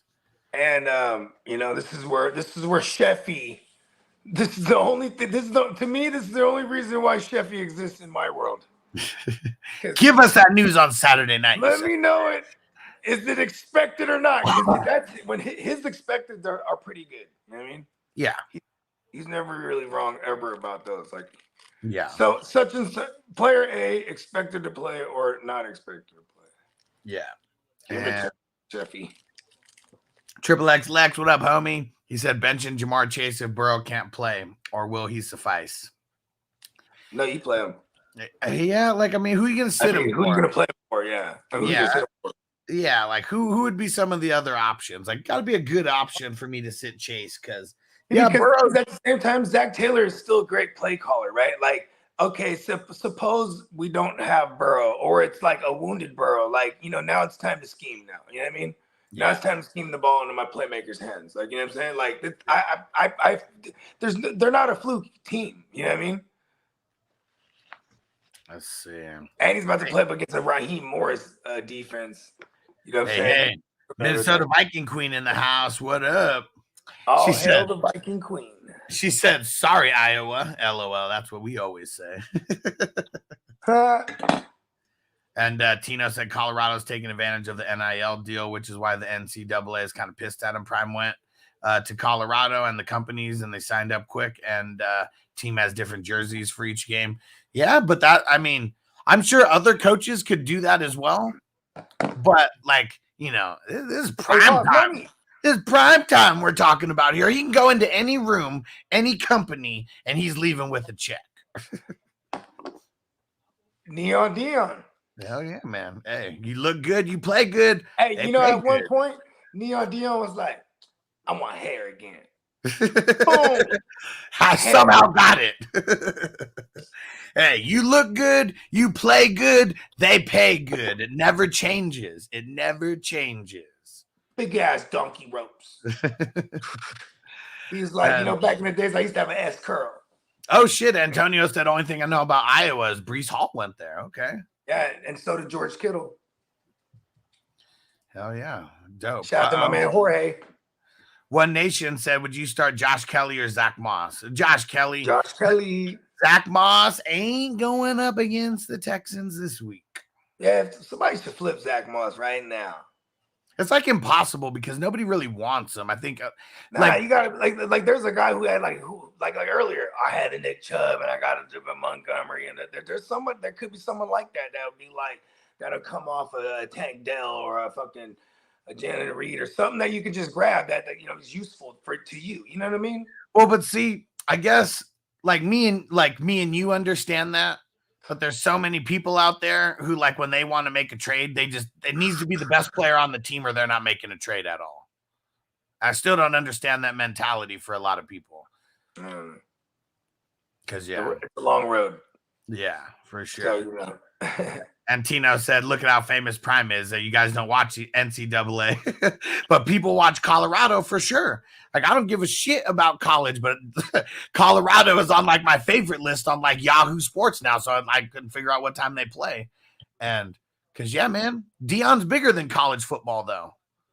Like, he really is. I mean, he's transcended definitely. And like what he's doing for the game is big too, because like, stop pigeonholing the industry, right?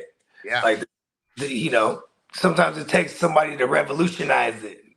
You know what I mean? And he's doing it with class too. At first, he was a little snarky, like, listen, this is gonna make a whole lot of white folks mad. Yeah.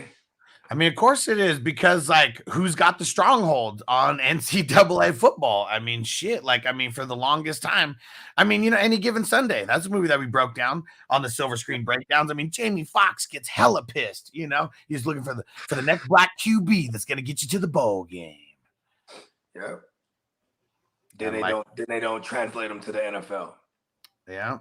The one thing that I respect about Dion more than anything is like, if you go look at their schedule, they're facing hitters. Like, they didn't like want some like, because I know in college you get to like kind of pick and choose, right? Like the teams that you want to play. He said, give me all the hitters. We're going to make it do what it do. It's that's just wild, because every team wants some, they want those kind of like easy games on the schedule. They started with, they started with a ranked TCU. And I know Nebraska wasn't ranked, but they're kind of up there, at least in the way that people view them as a college team. And then their rivalry, the Colorado State. But now they're playing Oregon this week, USC next week, Arizona State and Stanford after that. So maybe that's some of their soft games. But then UCLA, they're ranked. Oregon State, they're ranked. And then they go back to Arizona. So I guess that's No, Arizona, not Arizona State. Then they play Washington State again. Then they play Utah.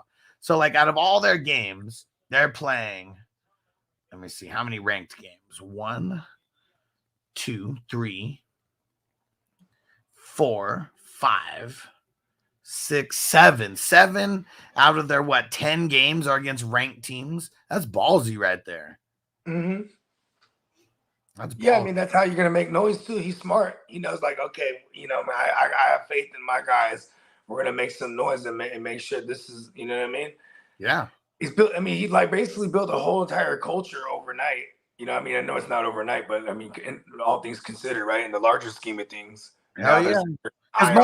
Tino, you can't get that schedule unless you're prime with using that pool, being who he is. You know what I mean? Tino, true or false? That more than 50% of their starters came from the portal. Is that true or false? Because I know it's some crazy number like that. Everybody wanted to go play for prime too. Yeah, and I wonder if the people who left, because there's a handful of people who left Colorado, like knowing that it's a new regime, they don't want to have to compete, like they don't want to have to earn their spot on the team again, so they leave and they go somewhere else. Now Colorado is just straight balling. That was an exciting fucking game last week. Not gonna lie. I mean, shit. The double overtime's fucking stupid and all that. Like the way they do overtime is very, very stupid. But outside of that, very, very, very fun game to watch. Damn, Tino said probably like 80%. He said I think he cut like 86 players. And what we say? There's like, look here, y'all ain't gonna get no kind of money from me. Yeah. You know what I mean? Yeah. He's like, you want to get some money? You better go elsewhere because I'm about to bring in motherfuckers that's gonna eat. And see, and look at that. Okay. That is one thing. That is one thing that I know about college football is they get to kind of choose their schedule somewhat. And Tino said tough schedule, and he says nobody does that. That's what makes him more gangster. Is he wants all the smoke. I mean, you got to make noise for your guys quick, right? That's how you do it. Hell yeah. I mean, shit. And then taking out TCU. I mean, Colorado wasn't even ranked. They get ranked right after that game because they took out TCU. And it's like, hey, look at him. To be the best, you got to beat the best. Hell yeah. You know what I mean? He probably got the illest speeches, huh? And he probably told everybody at one time, and 80% of them left. He's like, listen here. I'm about to bring in some dogs, and y'all ain't going to be able to compete with them. Y'all want some money? You're going to have to go somewhere else. And I bet that's true, though, bro. It's true, though. Like, it's like, okay, he's about to bring in a bunch of dudes that know what the kind of culture that he's trying to implement, and then, implement. And then here's these fucking kids that were there, like, I'm going to go elsewhere. Yeah. And a lot of it, just like Tino said, how, his son's going to be the starting QB and all that. Everyone's probably like mad shit. Like, oh, this motherfucker coming from the HBCU, like Carter just said right there, not even, in the D1 scene, goes out and shreds for 500. It's a movie. Yeah. It's a movie for real. Shreds for 500 yards, and everyone shuts their mouth after that. There it is. That's the movie. I mean, that's wild, man. It was crazy too because he got smacked in the Colorado State was fucking him up late in the game, and then they even got the targeting call towards the end of the game because dude hits him under his chin, throws him to the ground, smashes his helmet like right underneath his chin, and yes, Shador was pissed, and Sanders, you see him being a dad for one moment, and he like kind of wipes with his forearm or whatever, wipes the blood off his mouth. Yeah, he went out there and scored the touchdown and the 2-pointer, right? Then you had the touchdown and the 2-pointer. I like that too. That's a proud moment too. Look, my son, he takes a hit. Hey, go take it out on the field. He got lucky. Hold on. Wipe that blood off you. He got lucky with that one because they took so long while they were judging for the targeting and, the refs getting all together to decide what they're going to do. They got this. Give me my cut, man. Yeah.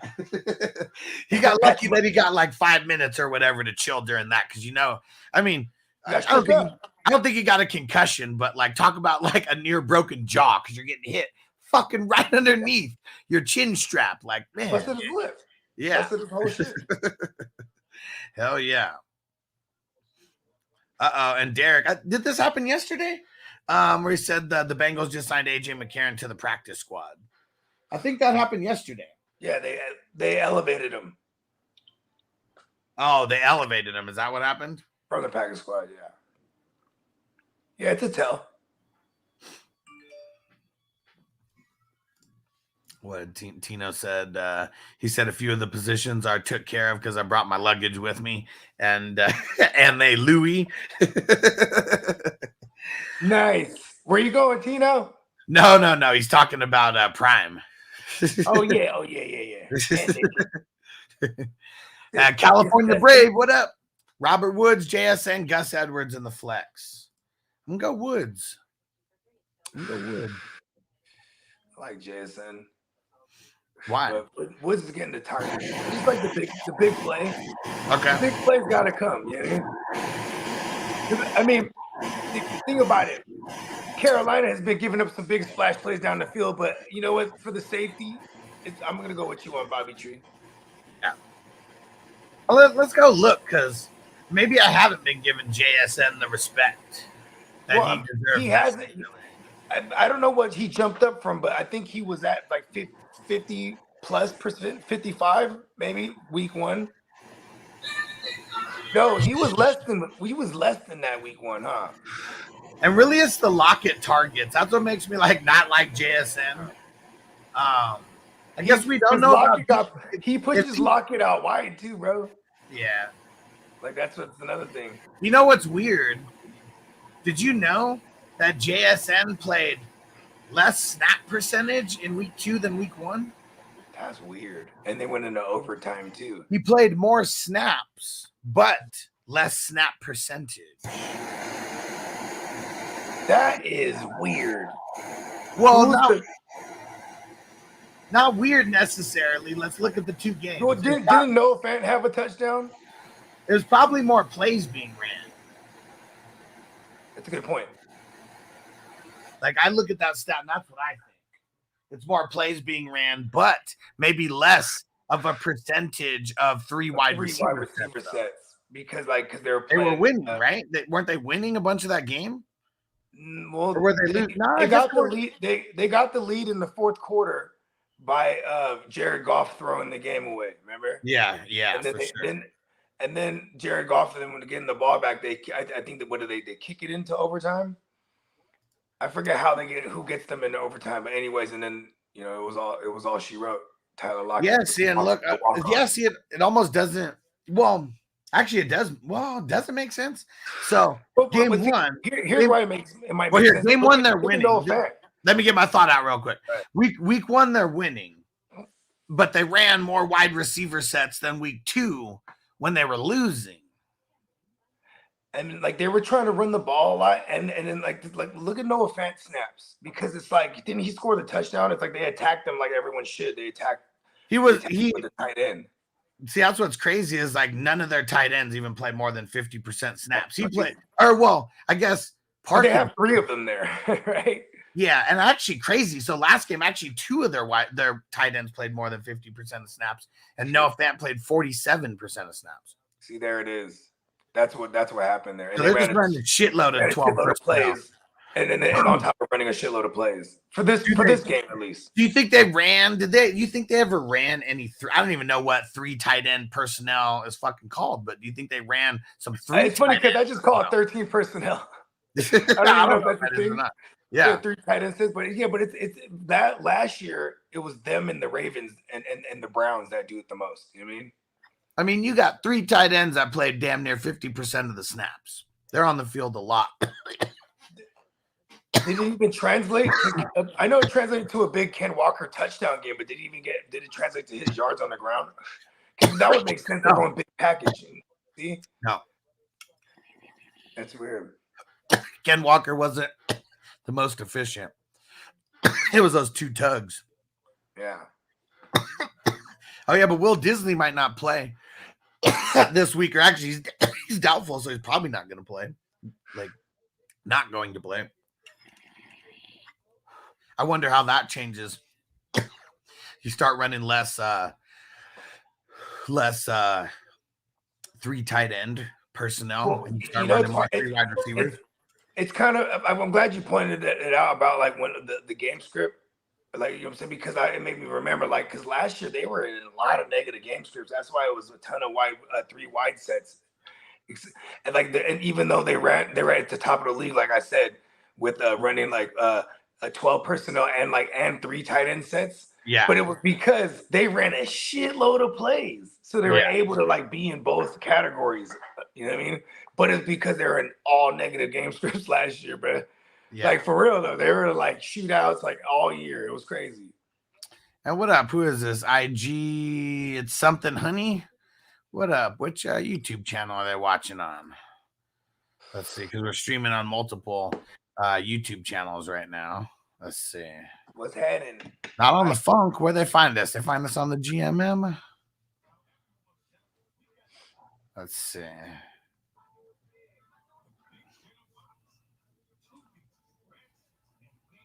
No, I wonder where. I wonder where IG found us. They say you guys answering fantasy questions. Yep, I'm just getting in. And I said 14 teamer. Nice. 0.5 PPR. Would you rather flex Brown or Marquise Brown or Roshan? So I was told Roshan should have a lot of catches in this game, falling behind in KFC and versus KC.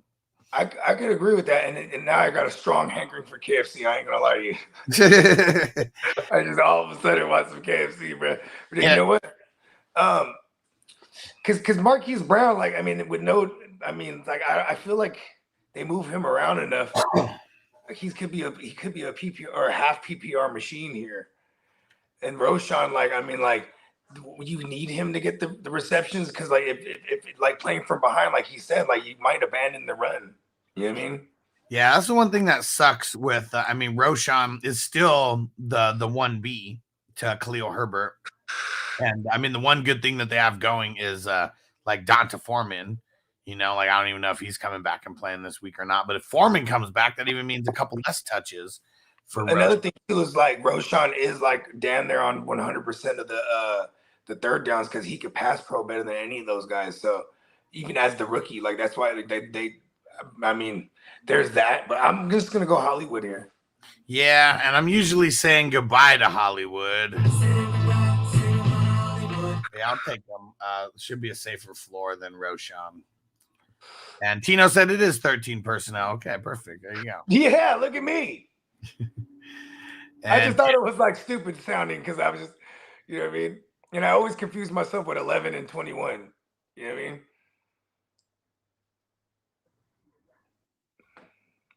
Let's see. Tim said rest of season, Ken Walker or Ramondre.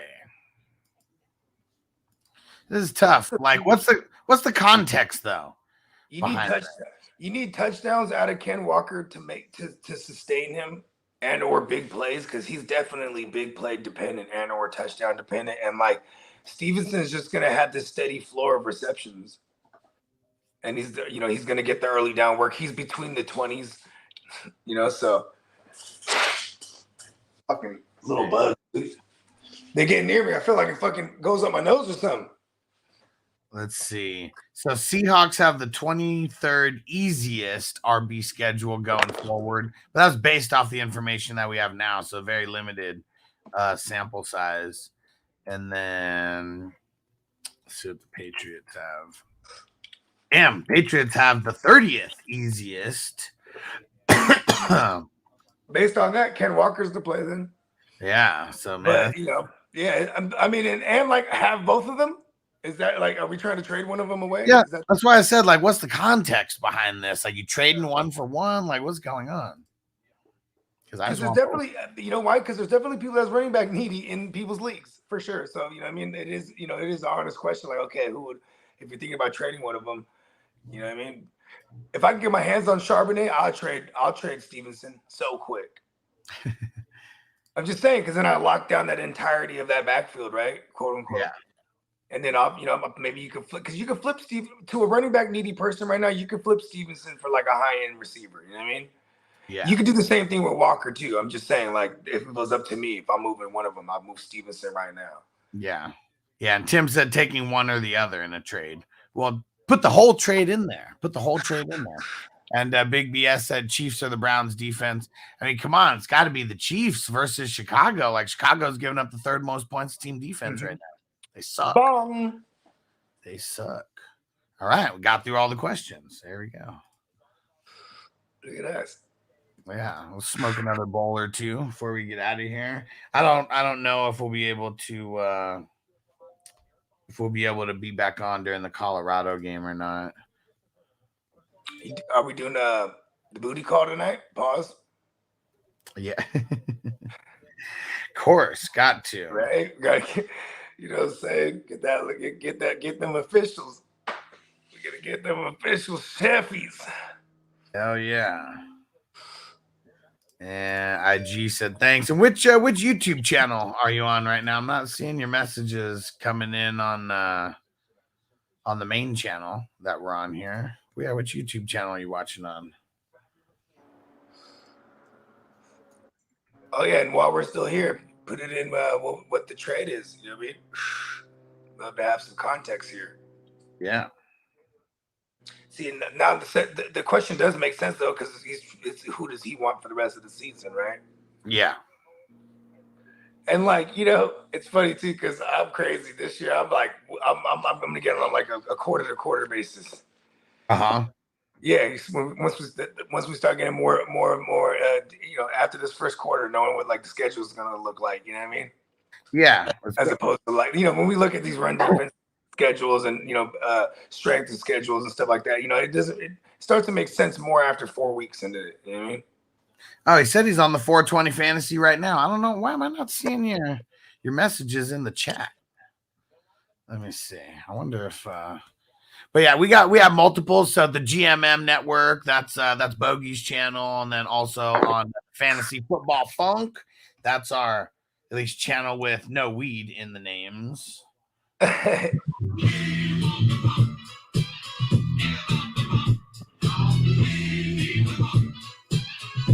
Damn, that's what they get down. Yeah, that's super weird. Well, I don't know why I'm not seeing you in the chat over there, but it's carrying over into here. Yeah, there you go. So just glad to have you. We're live before every single primetime game. We're live Sunday morning, 7 a.m. West Coast time, 10 Eastern. And every single morning during the week, we're live at 7 West Coast time. That's going to be the new time. Everybody, make sure you mark it down on your calendars. We're going to start going an hour earlier now on Monday through Friday. And then the best show that we got, the most important show of the channel, is Fantasy News Today. 5 days a week. 5 days a week.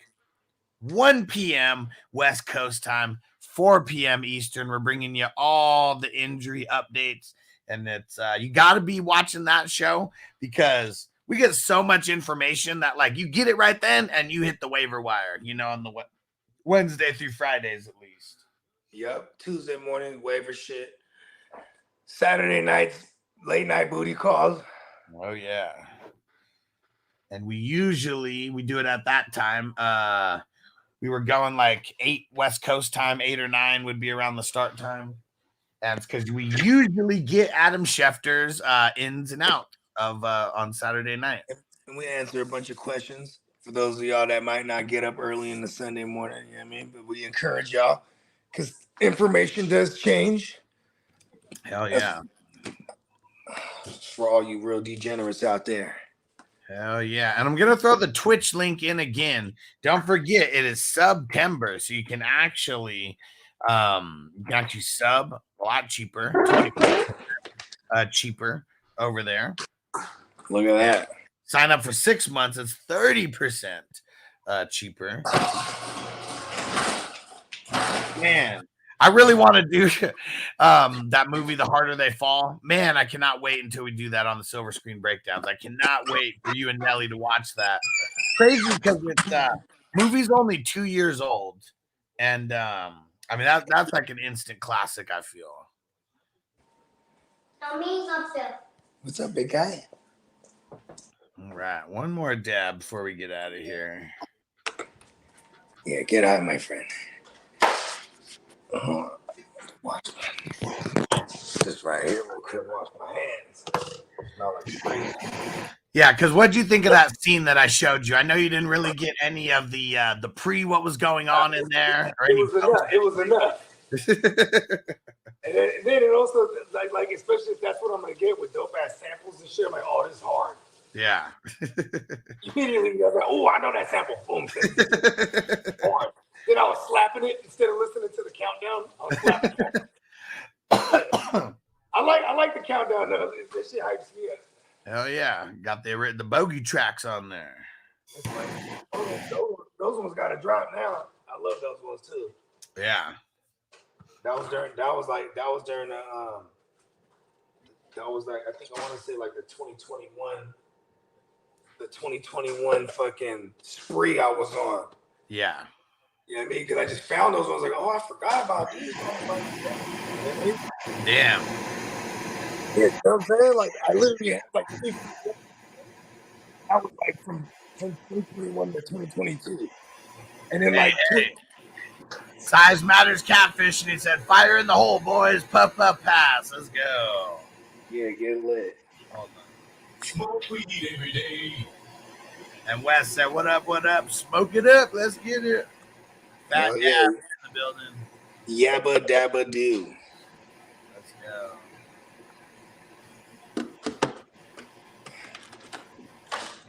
But yeah, it's funny because I don't even have Netflix. And it was Vanessa who found out about it.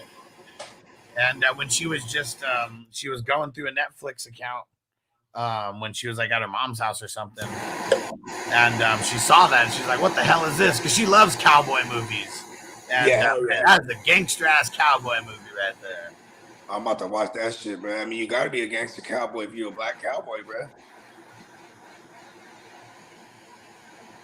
I've always been a fan of Idris Elba since The Wire.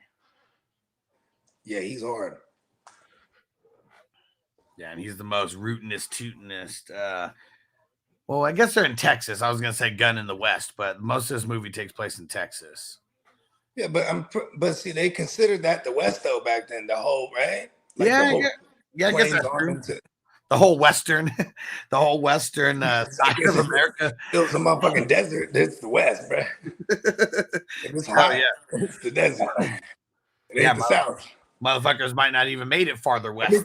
Texas is the South, but you know what I'm saying? Like, cowboy, you think of cowboys, you think like, you know what I mean? Old West. Yeah, because I guess, I mean, you know. Where's Peacock? He'll start correcting everything. Like, listen, he'll know the whole fucking history. Yeah, and I guess no matter what, if you're coming from the East back then, right? Just anywhere East, you're going West. Oh, yeah, this is a Western. We're in the West now. You know what I'm saying? Gold rush. We're looking for gold. One big score. But also excited for Ready Player One this next week. Such a good movie. Yeah, I'm hyped. How was it last night? It was cool. It was crazy for me. Yeah, we got through it. We got through it nice and easy. And it's funny because there was a lot of random people who came in like, oh, this is one of the Clint Eastwood's most underrated flicks and like all that. Thunder and Lightfoot. It's a heist movie. Gotta love a good heist movie. For sure. And Kidda, I was like, I know why Kidda likes it. Because it's like a man's man movie. And he was like, fuck yeah, beating the shit out of little assholes and fucking bitches. He's like, it's definitely a man's movie. I mean, shit, what was that, in the 70s? Yeah, 74. And you said it, who else was in it? Bronson? Jeff Bridges. Oh, Jeff Bridges. No, but is Bronson in it too?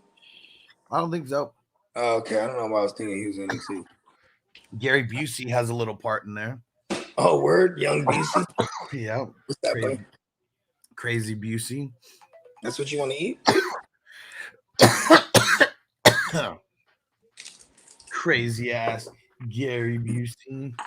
Look at toys everywhere. And all these guys are just so hella young. It's crazy. Bro, the kids. What's that thing? Where's the remote, dude? Toys everywhere, bruh. Hey. Rising Rhino in the house. What up, bro? What's up, Rhino? All the way from Canada. Uh-oh. Ron Jeremy said 49ers raid. Here we go. Okay, let's go. Ron Jeremy, man. And Rising Rhino said mini raid. I like it. Said, how's the fantasy talk going? Going good. We're always bringing up the injuries, NFL injuries and all that. And yeah, talking some ins and outs. Linda said like and subscribe. Appreciate you. Yeah, shout out to Linda. We're always live like the Rising Rhino is for all the games. Yeah. Watching the what's it called? The Michigan game right now. Coming back from halftime. Who's playing right now? Michigan? Yeah. Yeah, shout out to my guy Ep. Yeah, Rising Rhino says halftime turn his game right now. Okay. Makes sense. Who's your squad? I don't think you ever told us. And then what part of what part of the country are you in? Oreos, give me money. Yeah. Where, son? Okay, he's doing the FSU Clemson. Okay. And Clemson was winning that, weren't they? Yeah, I think Clemson was winning that. Florida State not looking so good. And Linda said, have a great stream. Appreciate you, Linda. I'm going to smoke it up a little bit. Okay, Rising Rhino says he's in Colorado. Okay. Oh, nice. Oh, I thought he was in Canada. I don't know. Cool. Which one? All right. This is it? Wow, look at How's the last one? Look at that, son. Rising Rhino said Clemson is. It said Clemson is up. Boo. Okay, so we know who his team is.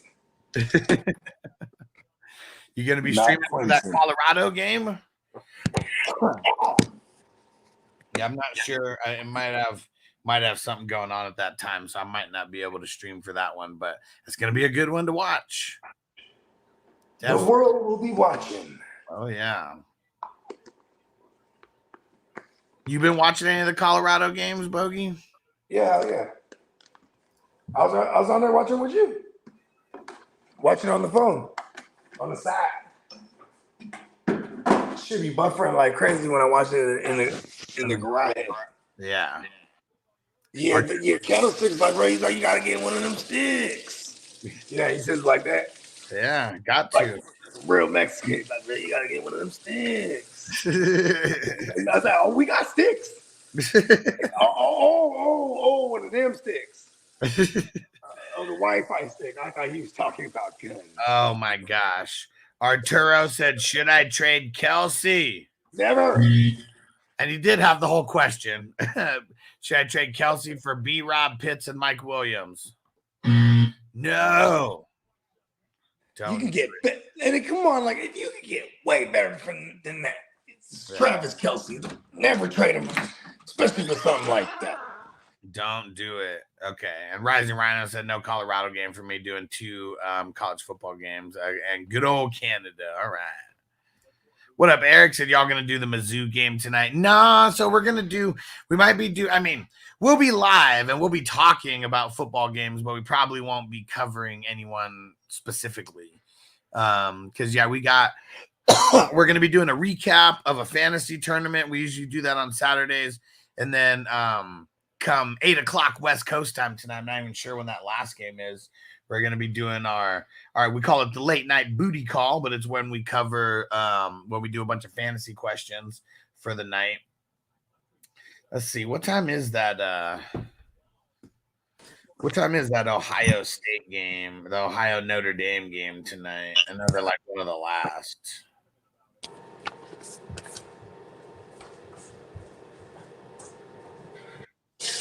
Oh, maybe it's not one of the last. They're on at 4:30.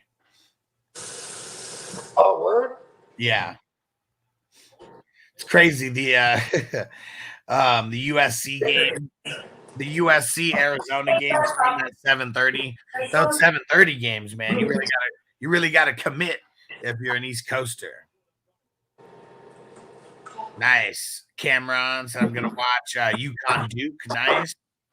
I don't know if I'm gonna watch the UConn Duke game. I mean, Not really. I don't watch too much college football.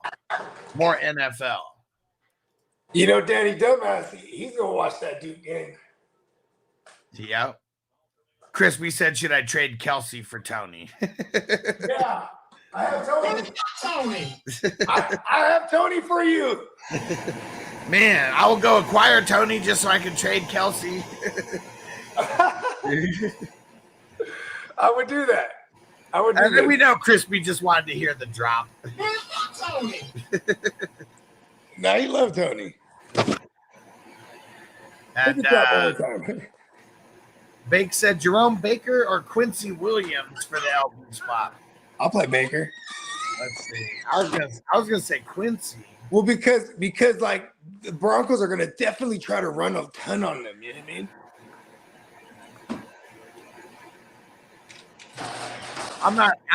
I can't do it yet. I don't think Baker's startable yet. I really don't. Jerome Baker's who we're talking about. Freddie. Yeah. I mean, what's Quincy? He put up a dub and then like 17 last week. Yeah, or a dub in 15. Yeah. And then Baker, Baker was like whack week one. And why was one of the reasons why we really liked Quincy, like in the beginning when he first became a thing for us, not the DB eligibility. Yeah, it was. He's a bad motherfucker. Well, that too, but it's because their offense wasn't necessarily that good. Yeah, and now we got that. Yeah, so that's why I was just saying it earlier when someone asked when Quincy was in the question earlier, because he's just always going to be on the field. But so I'm with you. I mean, they're going to be on the field like a motherfucker. 24 and 17. Those are his first two games. Give it to me. Yeah, that's crazy. I mean, like, because you know what's crazy? Look at Washington last week. All their linebackers didn't eat week one. Then they get up against the Broncos. Yeah. Broncos ran a ton on them. You know what I mean? Linebackers got active. And Eric said, I know out here Washington and Cal are at 7:30. Oh, okay. So, yeah, if you guys need a way to watch like 100% of college football, I got the way to help you guys. Only $30 a month, VIP streams. You get like 100% NFL games, 100% college games, all the cable channels, all the movie channels. All the regions. $30 a month. That is it. And Dennis and Hess, if you out there, y'all put it in the chat because they're thoroughly enjoying the streaming service. Yep, Hess just renewed for a second month. There you go. Got to. You know what I'm saying? Yeah, so I have a website where you could go sign up if you want, or if you want to message me on Facebook, Instagram, Twitter, and ask me some more questions. You can feel free to. It's at FF Hustler everywhere. And Bake said, so you start Eric Kendricks over Jerome Baker if he plays. Hell yeah, man. Kendricks did like really good in week one. Yeah. What happened in week 2? He got hurt, right? Yeah, he didn't play in week 2. Yeah. Yeah, hell yeah. You play Kendricks against hell yeah. You know what I mean? Wes said, DJ Moore breakout week. You know what's weird? I could have pinpointed last week to be that week. That was supposed to be. I don't understand why, like, after the first drive, it was just like they were sprinkling him in there here and there. I mean, maybe they made the adjustment to him real fast, but that first drive, he had like 80 yards and 4 catches, man. Yeah, they just need to force feed him is what it is. Quit getting cute. But could be the play calling, like Fields said. Yeah, I mean, he did. That made me like Fields. Not like for fantasy, but it made me like him because he's like, what do you think went wrong out there? Coaching? He's like, not me. Coaching. Yeah. And he's a fool for that one. Eric said, man, those Niners are looking strong. He said, I may like Seattle, but I'm not the guy throwing shade at the opposing teams. It's all in good fun to a certain extent, right? Yeah, I mean, like, listen, it's okay. You could be like, fuck the Niners, you know what I mean? I could easily be like, fuck the Seahawks or fuck the Rams, you know, but like, you know what I mean? When it comes to fantasy, man, I love every single team in their own special way, you know what I mean? Yeah. My team is my team, you know what I mean? Yeah, that's not even. And I'll be the first one to not like be like. I'll be the first one not championing my own team. I'll be like, you know, but we're all right. We're all right. You know what I mean? Oh, we're 3-0. Yeah, that's cool. Yeah, that's okay. You know what I mean? I want to win it all, bro. I don't give a fuck how we get there. Let's win it all. Bro, I'm just gonna be talking. I've been on a quest for 6 basically my whole life. When I was 10 years old when the last time I saw my Niners win the Super Bowl.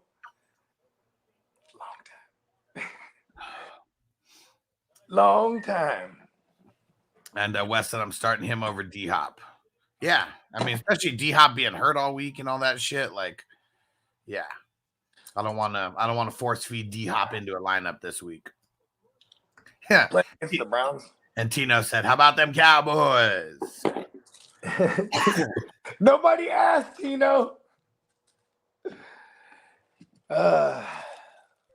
Who do my Niners play next week? So we play. Now I'm assuming we're playing Seahawks. Because then I know we got the Cowboys on the docket on October 8th. You going to that game, Tino? I said it louder like he's back there. Tino! Tino, you going to that game? I'm thinking about it. Tino's got the cheap seats way in the back. We got to yell at him sometimes. You know what I'm saying? Tino got the box seats, bro. He's up there with Uncle Jerry. He's one of Uncle Jerry's kids. I bought Tino. He said, I bought Tino. I was at a siesta.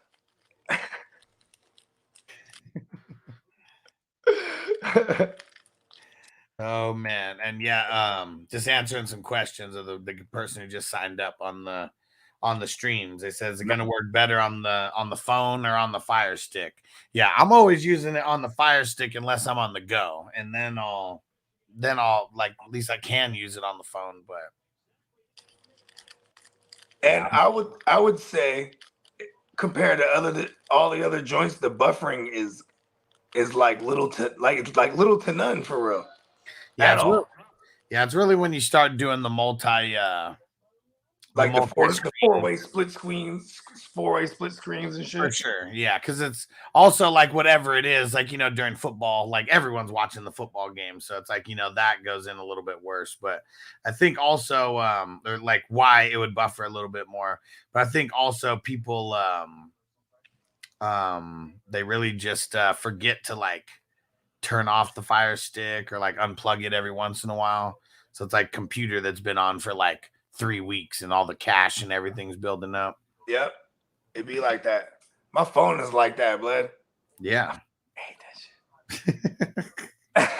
shit. My girl was like, me, I'm like, baby, fix this shit. You know what I mean? Because like, my phone just geeked. And she's like, it always gets geeked when you don't fucking clear your email. She's like, look, you have 10,000 unread emails. What? Yeah. 10,000? Like, yeah. You have fucking 4 emails in that motherfucker. I'm like, oh yeah, shit. Yeah, that's something that people like really, really forget about. And like, I gotta, when you sign up for shit, like, you give me 10% off, like sign up. Okay, I have an email for that, right? Yeah. Just just something for all the years and shit. It was just one of my old emails I stopped using, right? Yeah. And it's like I have my music email, you know what I mean? Then I have the Gmm Network email, and it's like, you know what I mean? Yeah. All the YouTube stuff comes in that email. It's like, and I just kind of like forget about all that shit. Like, damn, like, how do I turn all that shit off? Sometimes it's really a fucking job, like fucking clearing that email out. Like it was a plan. It was a plan by the fucking phone companies. Like, we're gonna get you with these emails. You're gonna have all these emails, and then spam your email with all this shit, so your whole phone breaks. Remember what was Joe Pesci's character in the Lethal Weapons? Oh, I forget his name, but yeah. Remember, he's like, that's how they get you. The cell phones, the radiation. He's always like fucking ranting about some shit, man. Yeah, what the hell is his name in Lethal Weapon? Leo. Give me Leo for the win. Leo Getz. There we go. And then he became a private investigator. Like, what the fuck? You're a PI? Get the fuck out of here. That's funny. Bake said, my team is my team, but fuck Jimmy G. So the Niners tainted him and made him a broken Bat Ryan. You win ugly with handsome Jimmy. That's what I always said. Because, man, in 2019, like, see, we're 3-0 right now, right? And you hear the chants, 3-0, 3-0. Back then, I was a season ticket holder, and me and my mans, we used to call it the Walk of Fame or the Walk of Shame, because like there's a long like when you're exiting the stadium, there's this like little like arch, like overarching walkway, like it has like arches and shit. And like, you know, some of those are some long walks, but when you're coming off a win, like everyone's vibing, you know, and they're all yelling the 3-0 chants. Yeah. I'm like, you know what? We're gonna cool out right now. You know what I mean? You could tell like the bandwagons, and that's what sucks about being a Niner fans, because like when you're good and you're nice and shiny, you're a Niner, you know, all of a sudden you start seeing people switch to Niners even. Like, all these fucking bandwagon, get the fuck out of here. You know, it's like, oh, because your man's a Niner, now you're a Niner, get the fuck out of here. You know what I mean? We don't fucking need you. You know what I'm saying? Motherfuckers is running the ticket prices up for real though. I'm just Side-eye Muppet, go ahead and throw your question in. We'll be getting to everybody. We just bullshit a little bit along the way. And Eric said Brock Purdy showed me a lot of toughness coming into Seattle and doing the amazing things he did. Yeah, and you know what's dope about Brock is that, like, because it took a little while for everybody to adjust to him. Like, I'll give him that. Like, he did take advantage of like less film on him and all the bad defenses. And listen, Seattle, for what it's worth, like when we played them on that Thursday night, they were all banged up. You know what I mean? And they were like, you know, what Seattle had last year was a chip on the shoulder. You know, the one thing I don't like about my Niners is that, like, we have this super high expectation. You know what I mean? And I think the kid, for what it's worth, the kid's handling it well. And like now with all this film on him, I think he's been going out there playing well too. But also it's the Steelers and the Giants. So, you know what I mean? Like, we got some challenges coming up here. You know what I mean? We're going to see what it do for real. Shout out to Downfalls on Twitch. New follower. What up? What up? Know what I mean when I say the Steelers and the Giants? Because they suck. Do I trade Amon and James Conner for Jamar and Raheem? I'm going to say no. No, I like having him on. The Sun God. Yeah, I would just figure out another way to get Jamar without giving up Amon. You know, Jamar Chase right now, the stock is low. The guy who has Jamar Chase is doing it right. He's trying to sell high on Jamar Chase and pulling something steady that could probably do something similar on a week-to-week basis. Yeah. You know what I mean? Yeah, I'm not letting that guy off the hook like that. You know what? I'll buy Chase off him, but I'm going to look at what he needs on his team. Where is he hurting? There's a reason why he's trying to move Chase. He's hurting somewhere. You know what I mean? Yeah. Pedro said, is George Pickens a start this week? Yeah, for sure. Versus the Raiders? Of course. Raiders suck in the secondary. Really bad, man. And there's still no Deontay Johnson, so he's still going to get a shitload of targets. Chase said, hey, fellas, can you bench one? Algier versus the Lions. Craig Reynolds versus the Falcons. Ford versus the Titans. I mean, it's going to be Craig Reynolds. Like, he's the only one that's, like, not a starter, like, out of these guys. Yeah. It's ugly, though. Yeah, I mean, that one's really ugly. Yeah. Because, like, all three, I mean, Algier's the only one that, like, you know, he's like a flex already. But I've been talking about Ford all week that I really don't like him. Titans are they're just hella. But yeah, if I'm just gonna say guys are gonna get touches I mean, what is Craig Reynolds gonna be? Like, it's got to be an uptick for what's his name? Yeah. The Rook. Yeah. Gibbs. You know what I mean? It has to be. Yeah. I mean, it's funny because he might even blow up on people's bench this week because people are like, I don't trust Gibbs after 2 weeks. But Monty's not gonna play. If you got Gibbs, I mean, I guess it depends on who else you have, you know, besides that. But you couldn't, like, get Gibbs, like, hella late, you know. So, like, everyone's hurting at RBs right now. This is why I made sure to make it a point this year that I was going to build my squads very evenly. Like, I wasn't going to go, like, a 0 RB. I was at least going to get, like, 1 RB kind of as a hero, you know. And even if I went, like, a couple wide receivers, I had to make sure to come back, get a running back, and try to get, like, at least 4 on the squad. In true Bogard fashion, I had a plan, and the plan didn't go accordingly. And then the real plan was like, oh, wait a second. Everything is according to plan. I just trade my ways to glory somehow. Oh, man. What up? Slightly Garbage, new follower on Twitch. What up? What up? He said Tua or Cousins, and he said ESPN League. Boo, ESPN. Tua or Cousins.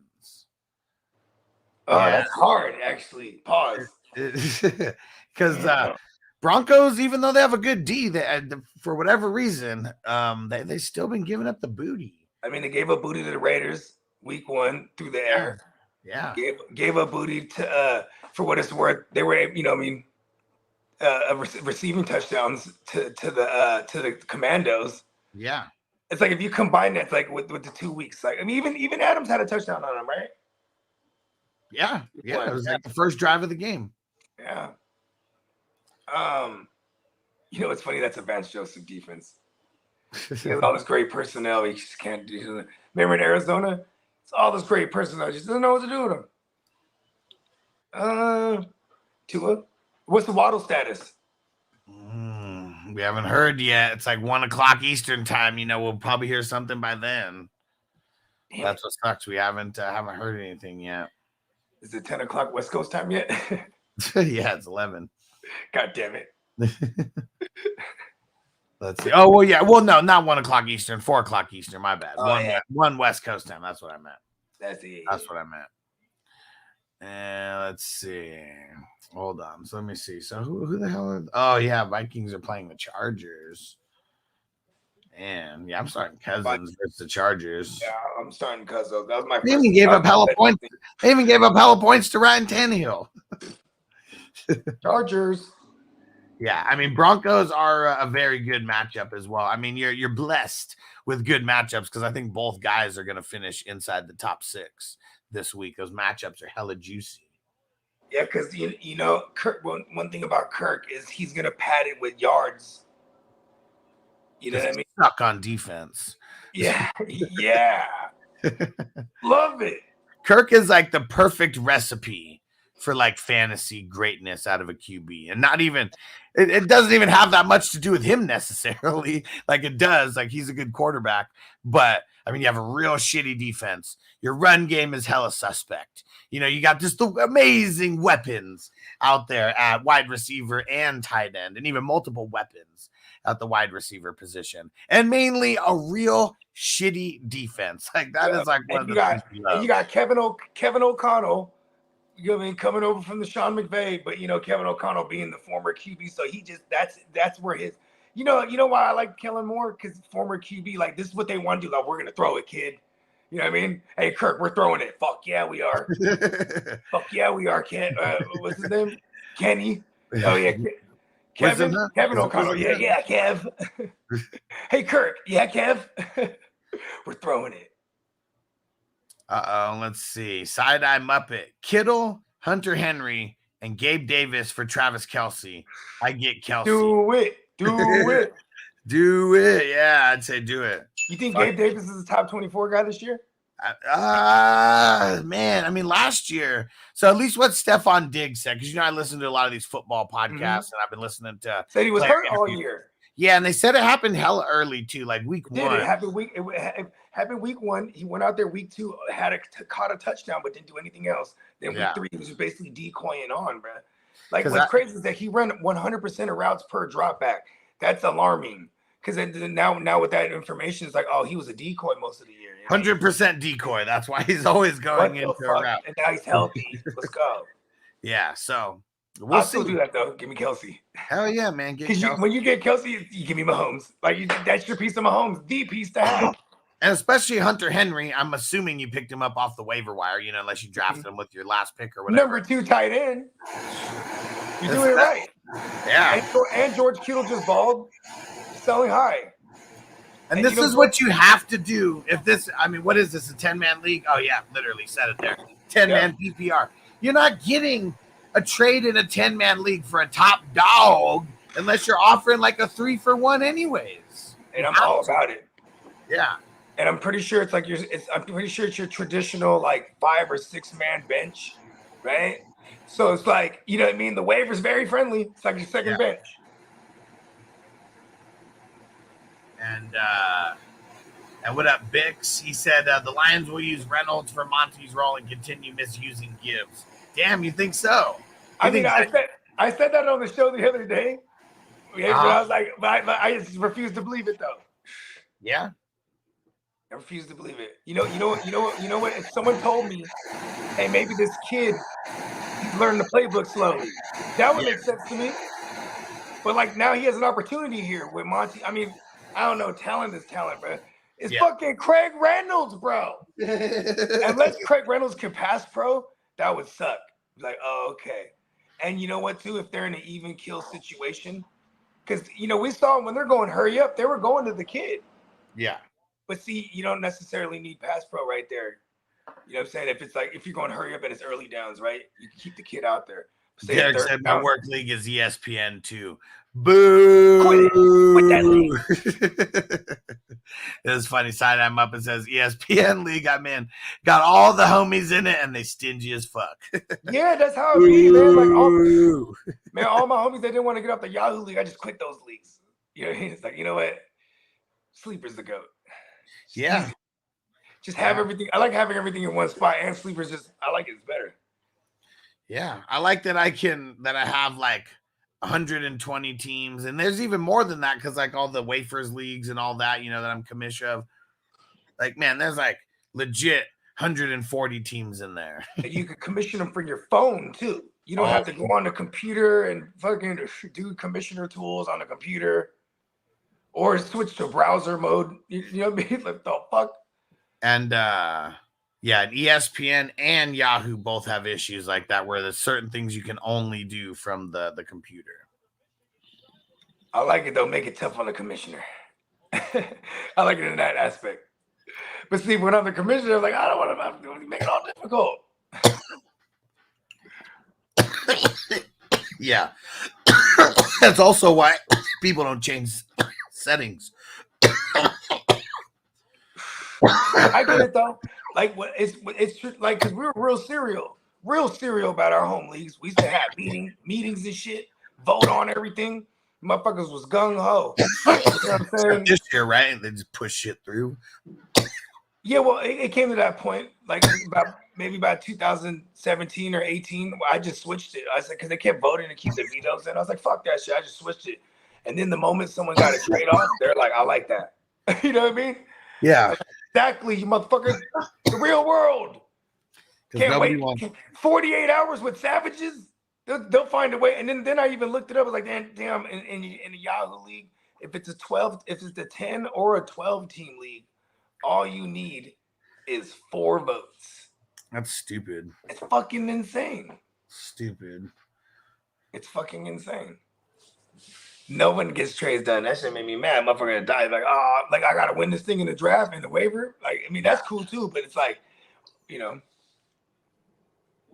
Yeah, and like, yeah, fuck that, man. Nobody wants to have to like wait 3 days or 2 days or whatever the fuck it is. You know, it's clear if it's a clear lopsided trade that's clearly some collusion, or like a guy who's already mathematically eliminated. He traded the no, you're not making no trades. Boom, cancel. Like a good commissioner should have the integral sense. You know what I mean? Yeah, redraft. I mean, it should be real easy to know if there's bullshit going on. Yeah, in Dynasty, 100% there'll never be vetoes. Fuck that. So you mean I beat these motherfuckers for a long time? I know there's a lot of. I mean, not in ours, anyways, but I know there's a lot of dynasties that still have vetoes in it. That's what's crazy. People need to make sure that it's a fair trade. Well, see, because that's what's crazy is like, not if it's a fair trade, you know, 1-to-1, whoever's trading. Is it a fair trade for the league? That's really what it is, right? It's not, is it a fair trade to team A or team B? Is it fair to the league that this trade goes down? Yeah. That's some bullshit. That's some bullshit right there. You know why? Because people don't have any logic at all. Their logic is, man, I'm playing that motherfucker this week. Veto. Yeah. Or it'd be like, or even the motherfucker like, oh, that they see the trade. Ooh, shit, I'll give them better. Veto. You know what I mean? Like, it's just grimy. And then that trade's the next one that comes up, and that guy's in there, yeah. And then everybody, then his shit get vetoed. Then he mad. Hey, you know what I always said? Veto is beef, bruh. Hey, shout out to Marco from the future. Shout out to Terrell. What up, homies? Welcome. And look at Tino. Nothing is fair unless I'm involved. Veto. That's how a lot of people think, though, for real. And the Doe, he said, how y'all feeling about T-Law rest of season? I think he's going to turn it on from where he's been going. And I think no matter what, he's got a very healthy floor of attempts that he's going to be. I think when I figured it out, You ready for this? Yeah. When the Chiefs played them last week, right? This was like they played the Jags like 3 games ago. You know what I mean? Yeah, for sure. Because they knocked them out. Just like an 8-month break in between, you know. Yeah, it's like, you know what I mean? And it's week 2. So the film study was impeccable. It clearly showed. You know what I mean? Yeah. Yeah, I don't think the Texans is going to do that to him. It's crazy, though. Chris Jones, he's a fucking beast, though, man. I'm sure he was working out and all that kind of stuff, but literally, like, one day of practice with the team, stepping in there, wrecking shop, already 1.5 sacks in the first game, and pretty much getting behind the line of scrimmage like damn near every play. Yeah, he's worth the money, and he didn't even really get not much of a raise either. He actually kind of hurt himself. He got more money for this year, but then like he still had to pay these fines. Mm-hmm. I think it was like $4 million. What was it? It was he racked it up. That was a shitload of money, and then he missed the game, as well. Like, it was missing the game that really, changes things. Braves fan, what up? Dak or T-Law? I'm going to say T-Law this week. Yeah. It's crazy. Dak's not a must start anymore. He's not a must start anymore, huh? Depending on the competition. On the other side of the ball, he just hasn't played any teams that can run it up, and so they just running like shit, controlling time of possession, playing defense. When you're defending leads, you tee off, so they're just destroying everyone so far. By the way, it was a weak ass Danny Dumbass and a 4 picks later for a 7 sacks for Danny Dumbass and 4 picks later for a Zach Wilson. You know what I mean? Yeah, they're killing shit, but they're killing them, and they're probably going to do the same thing to Arizona. I'm not going to lie. Yeah, Josh Dobbs is about to get ate up. Damn it, Chase said, "Yeah, I'm down bad. My RBs were Chubb and Monty. It sucks." Yeah, you got to thug it out, man. You got to hit the waiver. You got to make a trade, but try to make a trade that doesn't hurt you. You got to find the right recipe here. Yeah, it's really the right trade partner. Like, that's what you have to find. Like, fuck finding the perfect player, the guy who you think's gonna like ball out the most or whatever. It's all about the trade partner, man. It's all about these trade relationships, or just finding the person who really, really needs what you need. It's a yin and yang, in a trade. If you need a running back, you need to go find someone who's blessed with running backs who needs receivers, and hopefully you're blessed with receivers to where you can make just a 1-for-1 trade where it's someone solid for someone solid, or you trade a couple lower end receivers for one bigger doggish running back. Or right now you target a like a Najee, a Jacobs, a Mixon, someone that has been underperforming. Yeah, I mean that's on the before the stretch of games they have where they should eat. You know what I mean? Mm-hmm. You try to get them even today, Yeah. Yeah, sucks if you do play in a league where there is vetoes and stuff. You have to wait 2 days, so wouldn't even process. But that's why I like playing in leagues where it's just the commissioner only. There is no veto. Trade comes in, commissioner sees it, makes sure that's not bullshit, hits process, done. It's done. Goes through right then. And Eric says, where does Wilson lie in fantasy? Dang, who did he say that he was a fan of? He said the Seahawks. Yeah. How about Russell Wilson? I think he's middle of the pack. Here's the drop.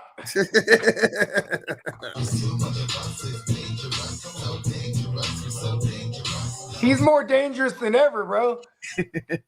It's dangerous throwing him in your lineup because he did well for me, but in our QB premiums, those picks really hurt. Yeah, you know for sure. You know what I'm saying? But he should be this should be one of those ones that could be a sneaky shootout, right? I still think they're going to try to run as much as they do, and they have a literal 3-headed backfield for real. We assume Miami's going to run it up. Let's hope that Waddle is out there. We're not going to know until a little bit later today. Either way, Tyreek is still Tyreek. And I know they got Patrick Surtain. out there. But it's very hard to keep up with Tyreek when he does a long cross, just straight across the field. Like he's one of the fastest. He's like the fastest motherfucker in the NFL. Even the shallow crosser, he's killing all the crosses, bro. You can't catch him, bro. Yeah. He gets separation on those like it's a cheat code, bro. Yeah, because you just can't keep up with them. He's got the wheels. It's the cheetah. Like, I've seen him go in motion, go to the other side, deep cross. Laramie Tunsil. To the other side. Laramie Tunsil, not traveling with the team, been downgraded to out. There was their one shot of one of their starting 5 offensive linemen of playing. Nope. At least in theory, you have the whole team too. They can play. Yeah, there's continuity there. Yeah. Yeah. But either way, 80%. Throwing that thing. Even if it was 80%. The black Josh Allen, and for what it's worth, Trevion Walker's been coming on a little bit. You know what I mean? Yeah. Like they're coming out. They're coming after his ass for sure. And Pedro, what up? He said Evan Ingram popping off this week with Zay Jones out. I think it would have to do more with like not necessarily Zay Jones out, but more with like Houston not being that good necessarily. But yes, I think so. Yeah, I think so. I think so. Yeah, just to answer the question. Yeah, I mean, he should like be more worked in the game plan. He's one of their weapons that they're paying. Yeah, I think Evan Ingram get a little uptick. Texans gave up extreme booty to the tight ends last week. Evan Ingram's got a solid floor of targets either way. Yep, good fantasy math. Yeah, and if you have a tight end spot and you have Evan Ingram, we happy as fuck. Yeah. You know what I mean? He's just steady. When he starts catching some tugs, be even more happy. Terrell said Brees or 2-2, rest of my bench are Reynolds, Elijah Moore, Dotson. D Moore, is that DJ Moore? And he said, and Garrett Wilson as well. I'm assuming Garrett Wilson's G Wilson. Oh. I'm probably going DJ Moore. Damn. Is this PPR? Says it is. Because, like, Toots Magoots could get, like, a shitload of targets. That's true. I'll go DJ Moore. Potential shootout. Jacob said Lockett or Higgins. We said worried about Joe Burrow not playing, hurting Higgins' value. I feel like with DK missing a lot of practice this week, I just bet that Lockett is going to be, I mean, shit. Even more involved than last week. He had 10 targets last week. I mean, he can get more. We've seen him get more than that in the game. He's not just a deep threat. So the update that we got on their Saturday report, which is their Friday, right, was we'll see on Joe Burrow. Yeah. Literally. It doesn't sound promising. And then yesterday, which would be like Thursday on a regular week, they elevated QB from the practice squad. So no, they signed a QB to the practice squad. Or from the practice squad? No, signed someone off the scrap to the practice squad. Okay. But he hasn't been elevated yet. I could have sworn I didn't. Well, Derek said that they signed someone to the practice squad, and I was wondering if that was the yesterday's news that we had. Yeah, because I know, but see, that's the thing. I know Derek missed an entire day. You know what I mean? This week. Yeah, see, same thing. Bengals are signing AJ McCarron to their practice squad. Okay. And that was yesterday. Okay. No, that was today. That was today, but I swore they signed. Today. Yeah, I swore they signed some. Yeah, I got because Lee got us that yesterday. Yeah. Shout out to Lee. The ear to the streets. Yeah. Yeah, let me see. Yeah, trying to see if I could find what it was yesterday. I wonder if it was a different QB yesterday. Can't find it. All right. Let's see. See if we got any other questions. It's going to be time to get up out of here. Been rocking for 2.5 hours today. Ignacio. Start Gainwell or Tony Jones? All my RBs are out. Got to wait until tomorrow for this one. Gainwell's playing. I'm just going to play him over Tony Jones. Is he playing? We don't know. We need their today practice report. Tony Jones could like fuck around and be like just the red zone guy, maybe. I mean, I don't even know what to expect there. They got Kendre Miller's about to make his NFL debut. I would just play Gainwell if he's gonna go. But did we get an Eagles practice report today? Not today, but they're playing Monday. Actually, Kenny Gainwell was a full go yesterday, so he's good. I'll play Gainwell over Tony Jones any day. Yeah, lock it in. Not gonna chase those touchdowns. You the man, Chase said. Solid advice, bros. Appreciate it. Hell yeah, bro. Appreciate you, Chase. The Doe said traded Dotson for London after week 1. It's a nice upgrade. Nice upgrade. Yeah. Yeah, it's hard for Dotson's plays to develop down the field with that bad line. Yeah. They need to start scheming Dotson up or something, you know what I mean? Yeah. Marco said Matt Collins a startable option this week. It really depends on over who. I'm not just blindly saying start. Yeah, it's a deep league option. It's like a DFS play to me. Yeah. Damn, he said someone in his league dropped Dodson. Swoop him. Yeah, I get him. Swoop him now. He didn't drop him and no one wants him. He don't want him. Marco said, very, very important question. Okay. Marco from the future. Screwdriver or gin and tonic? So I'm a fan of both. I don't like tonic. So I would just go with the screwdriver. See, because like when you do a gin and tonic, you know what I'm saying, you're getting a little lime squeeze in there too, you know what I mean? You know what I'm saying? And then a screwdriver, that just reminds me of breakfast. You know what I mean? You know what I'm saying? Like I have a good screwdriver or two. Do they still have hash go-go's over there at the link? Yeah, they have it in multiple places now. Nice. That place is so fire. Anyways, they have their own. They have their own standalone that's like not on the strip. Also, because like when me and one of my homies, Nancy, right? Shout out to Nancy. Like everyone would never survive like us in Vegas, but we would always do it right. Because when I say survive, because everyone would crash out at one point. We'd just be up all night. You know what I mean? And then by the time the morning comes, we go have Bloody Marys, and he'd have the Bloody Mary, and over there it's hella fat and they have hella bacon sticking out of it. Yeah. I mean, and we get the big old breakfast, whatever. I used to always get this breakfast burger. Fire, bro. Shit was like fatty. You know what I mean? Like you had to cut shit in half type of shit. Yeah, for sure. I mean, you had to attack it. You know what I mean? Yeah. You know what I'm saying? And then I would have the screwdrivers, like unlimited screwdrivers, like for the like little morning shit. That's funny. The Viking Queen said, that's it. Bogey called them Toots Magoots. Said I was waiting for a sign about Tutu. Now we got to play him. I mean, you know what I'm saying? I love Toots Magoots, man. little sneaker toot. You know what I mean? He's a little fucker out there, too. He's getting peppered, bro. It's like he's off that Toots Magoots, bro.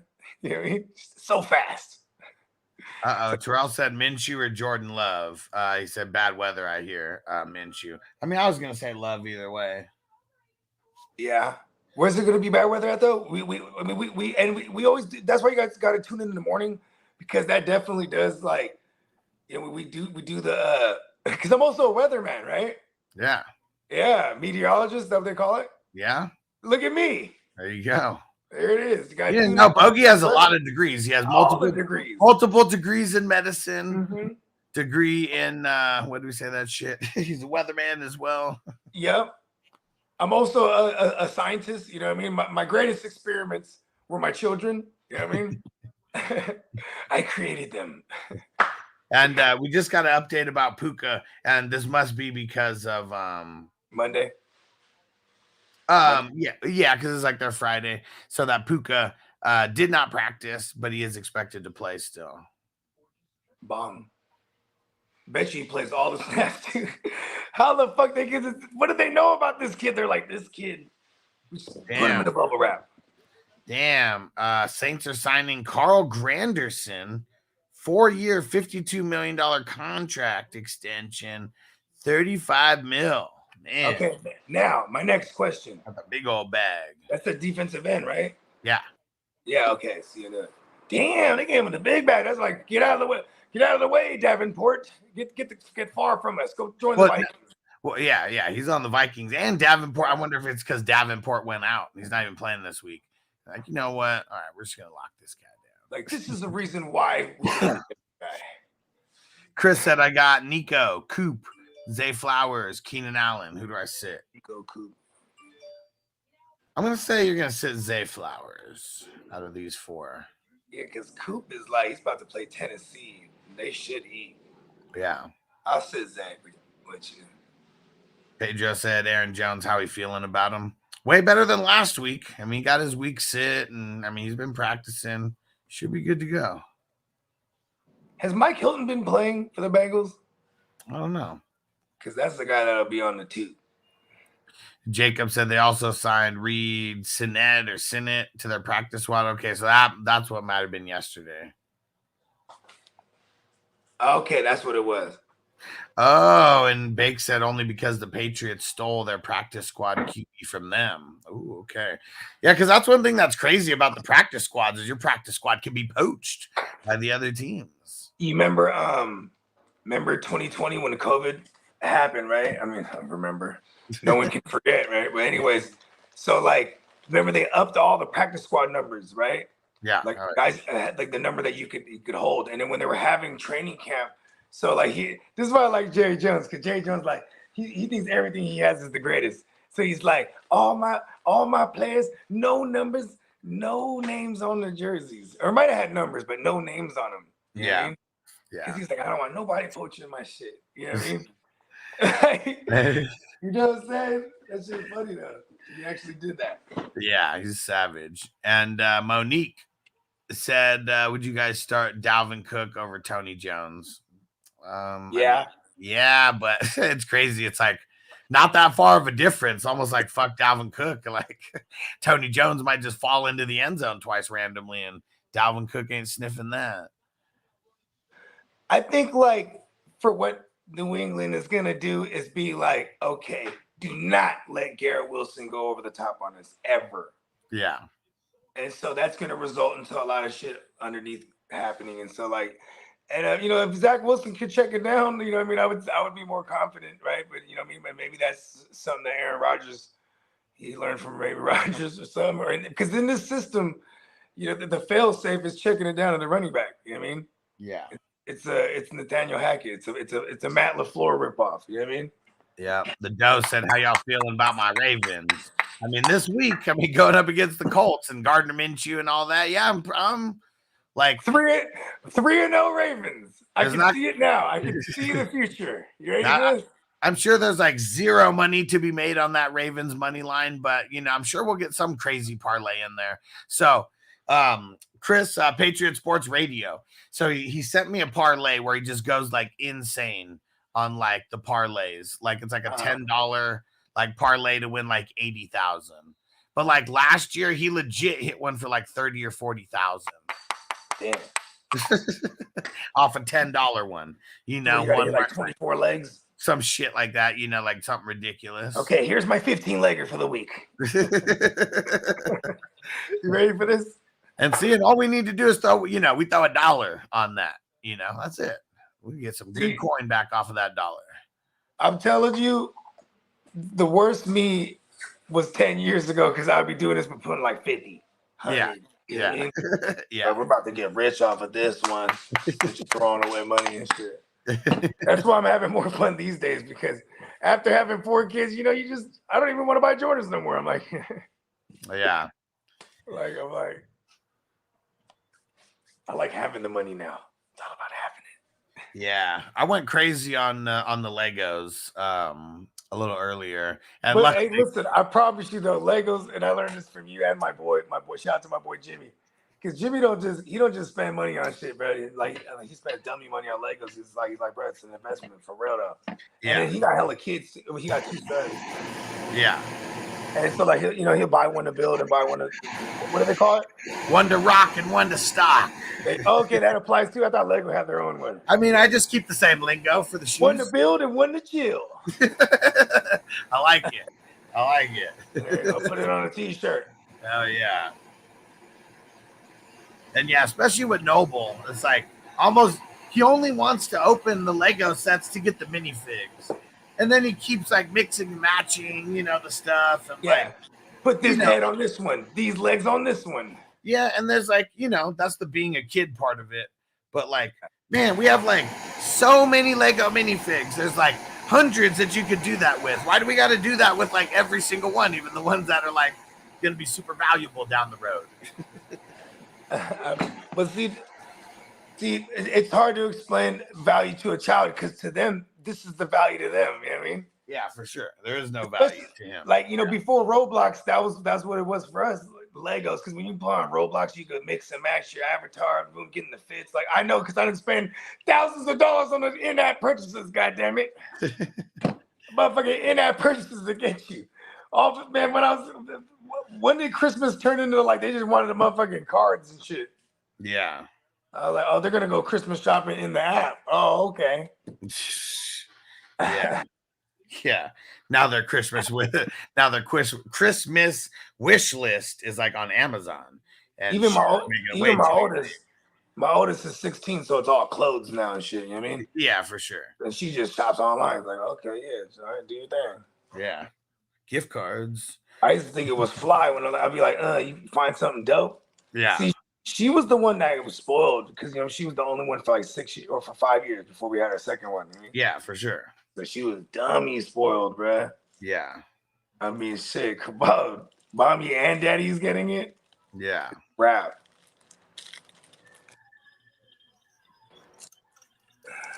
But that was cool though too, because my second one, she was the girl, so it's like she just had everything. Everything just hand, you know what I mean? Boom, hand me down. Yeah. So it's like, you know what I mean? And she was dope because what's dope about the kids, bro, they just recreate their own shit. You know what I mean? Like when I see my kids doing dialogue and shit when they're playing with their toys, I'm like, that's dope. I remember doing that. You know what I mean? Yeah. Got a whole storyline and shit. You feel me? Like, that's like that could be like the birth of the next like great screenwriter for all I know. For sure. Right before my eyes. Hey, Noble, you don't know, man. Noble could be the next big screenwriter. He wasn't just fucking up your Legos. Yeah. The valuable Legos. I gotta watch this little sneaky guy. It's crazy because my 2-year-old's the one that she wrecked shop, bruh. She be wrecking shop. I'm like, bruh, this is a new house. Just what the fuck? It's crazy. Man. The Lego that I really want to get right now is that the Sanderson sisters' house from Hocus Pocus. You remember Hocus Pocus, right? Yeah, the bubble, toilet and trouble. No. No, not that one. No, it was Is this the one? Hold on. Is it the one with the with the broad from Sex and the City? Yeah, exactly. Yeah, okay, yeah. That one. And she's the dumb one, right? Yeah. the dumb one that gets all the guys, though, she's the dumb blonde who gets all the guys. Hey, there was a comedian one time, right? Listen, I was in the audience, right? And it was this comedian, he goes, I want to say it was me and my lady, and we were in Harlem too. But this comedian, he goes, Sex and the City, it's a good show. It's about women empowerment and being free with their sexuality. He's like, it's really about how brave Carrie is for going out in the world being that ugly. And I was the only one laughing hella hard, man. Like, the joke bombed so hard, but I thought it was hilarious. Yeah. And real quick for motive. Oh, shit. And I got depth and I was trying to go for Hawk as Rashad White and DK for Hawk and Dodson fair. I mean, it's fair, but I mean, I don't know. I guess is that what you deem fair to get position dominance because tight ends are so bad? Like now you just jump into like you don't have to worry about tight end for the rest of the year? Because he's the top tight end. Is anyone really trying to come off Hawkinson unless they got like Hunter Henry or like some shit, Kelsey already? Hudson is just a throw in here. Yeah. And well, that would have been on the other side coming back for him. So I mean, then whatever, anyways. So he's bringing back Hawkinson? He was trying to bring back Hawkinson and Dodson, yeah. Pedro said, is Jalen Waddle taking the starting spot? No.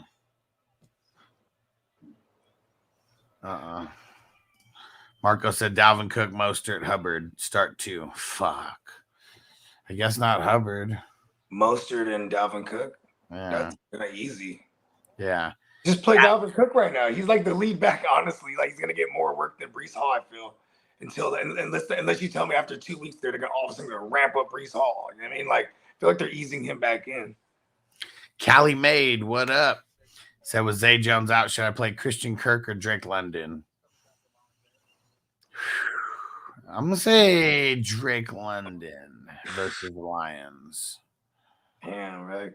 It's crazy because Christian Kirk is like the tale of 2 weeks, bro. You get like 0 just like Drake London is. Like, that's what's crazy. Yeah. They're both like, I feel the same about both of them. It's like, man, like one of these guys is bound to flop this week. Yeah, it's like how competitive that game needs to be, like really competitive in that Houston game, right? Yeah. I'm gonna go with London. I think it's gonna be a more competitive game. I'm attaching myself to that game. Nice. But like, I won't be surprised if like, London's like three for like 60 and a touchdown, but then like, what's his name? Christian Kirk's like 8 for 60. You know what I mean? Yeah. You're getting the same shit basically. Yeah. The Dose had won 800 last week off of Cincy. Dope. Nice. Jay Judah, he said Niners, gang, gang. Bang, bang. Shout out to the gang. Let's see. You already know. Bake said, I spent up on football cards and they're steadily rising in value. Yeah, that's what's super cool about the cards.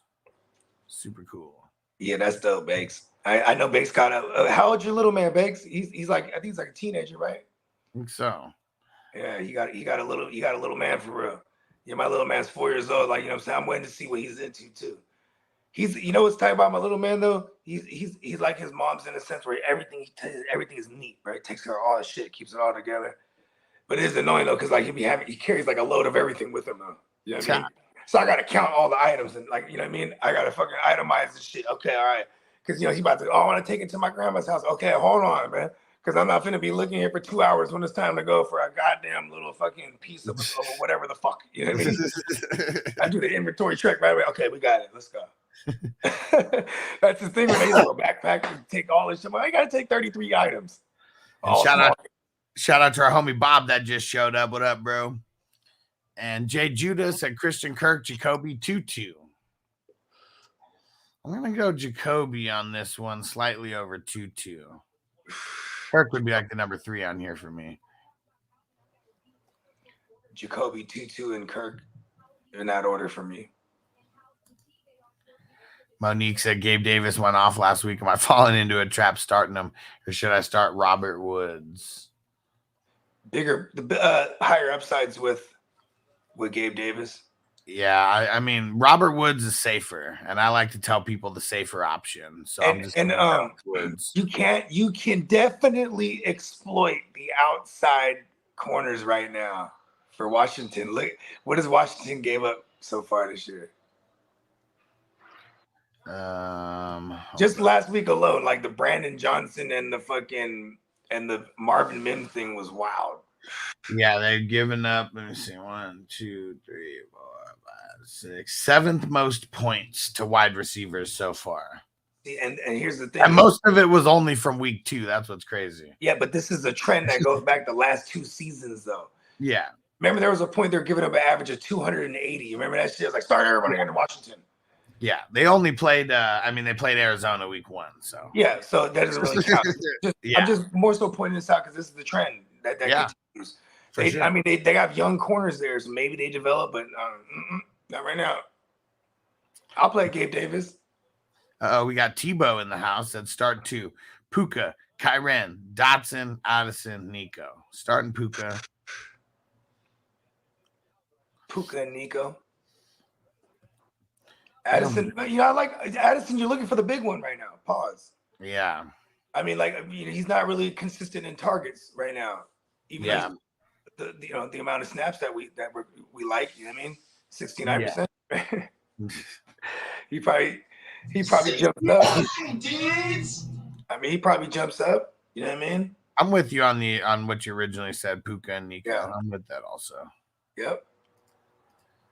Shout out to Feisty Irish on Twitch. What up? New follower over there. Appreciate it. He gets feisty. Hey, even his cup of coffee in the morning is Irish, huh? He's just I'll fight any man.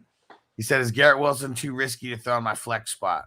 No. I mean, well, he's risky either way, but who would you throw? Like, who are the other options besides Yeah, him? because like, if that's a flex just in a vacuum, it's a great flex. For sure. Hell yeah. You know what I mean? Like, you want your flex to have super high upside.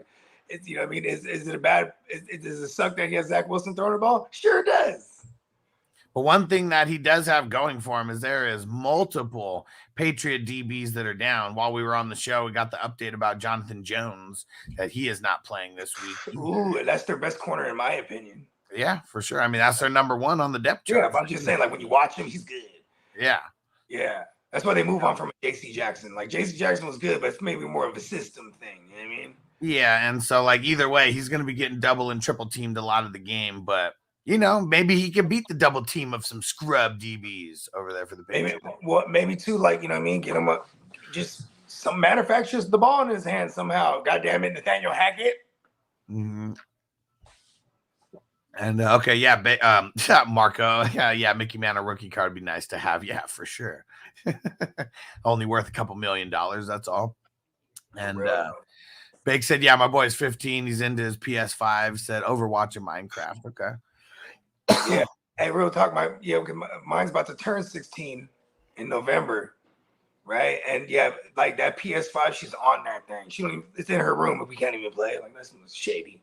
Yeah. Like her mom. See, I think especially for the PS5, it was like I'd want to start looking into like which games have like, you know, professional gaming teams for them.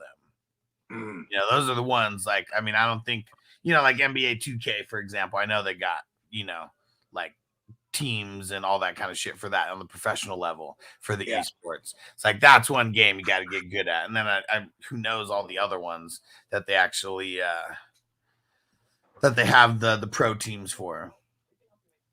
Tino said, I'm 38 and I'm really into PS5.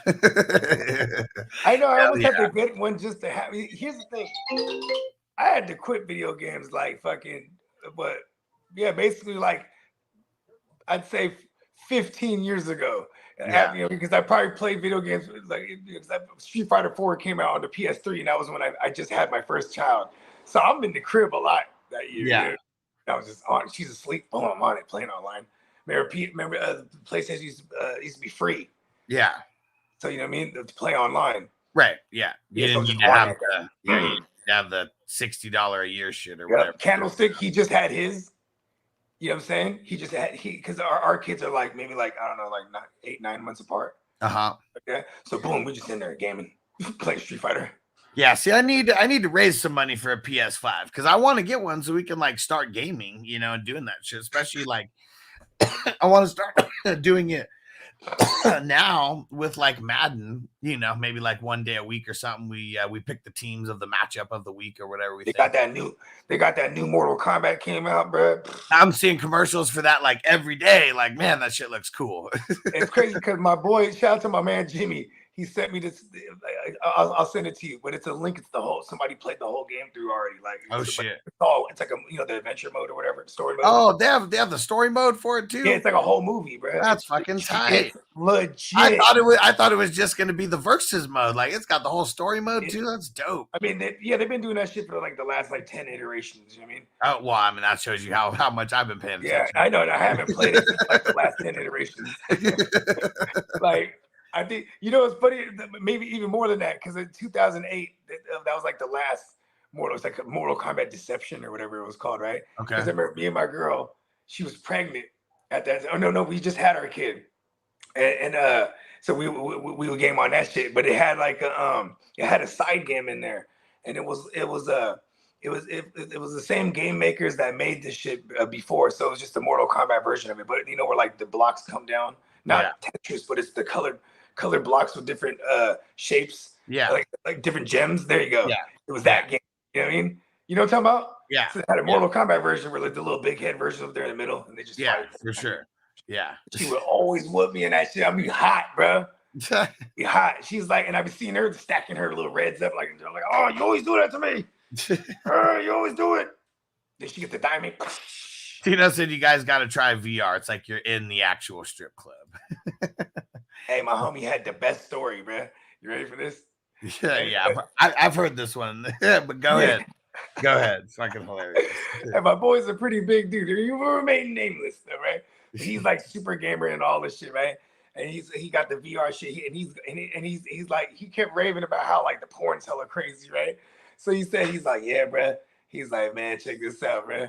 And he's like, my girl, he's like, I didn't know she had came home, and because he's just in there VR, just butt ass naked, whacking it in the living room.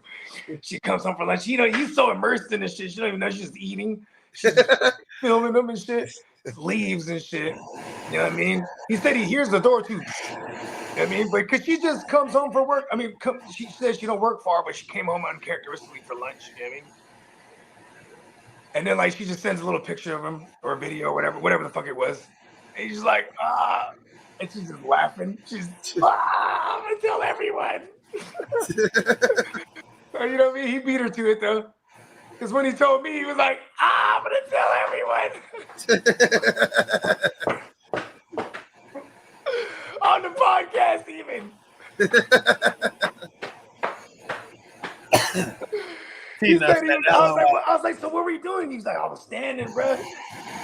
He said he was standing, just going at it. Yeah. With the VR, nothing but the VR shit on, bro. Oh, man. Nothing but the VR shit on. Oh, man. It's funny, too, because the first thing I was thinking about was like, man, I tried your VR. I was like, ugh. I touched that shit. Yeah, I came through one time before, bro. Check this out. Try this shit, bro. Fucking fishing and shit. It's like shark diving. It was like shark diving. That's what it was. And I was like, oh, tight. You know what I mean? I'm like, oh, ew. I'm like, I put those on. Why has it got the shark juice on the goggles?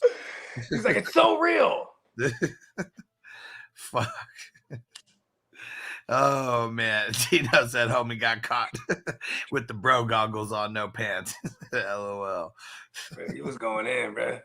His name, he shall remain nameless. He will beat my ass.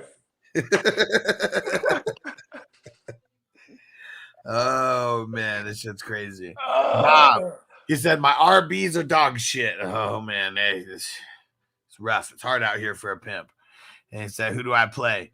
AJ Dillon, Gus Bus, Craig Reynolds, man. See, that's, when you got Craig Reynolds on your squad or in questions, it reeks of desperation, so we know what you're going through.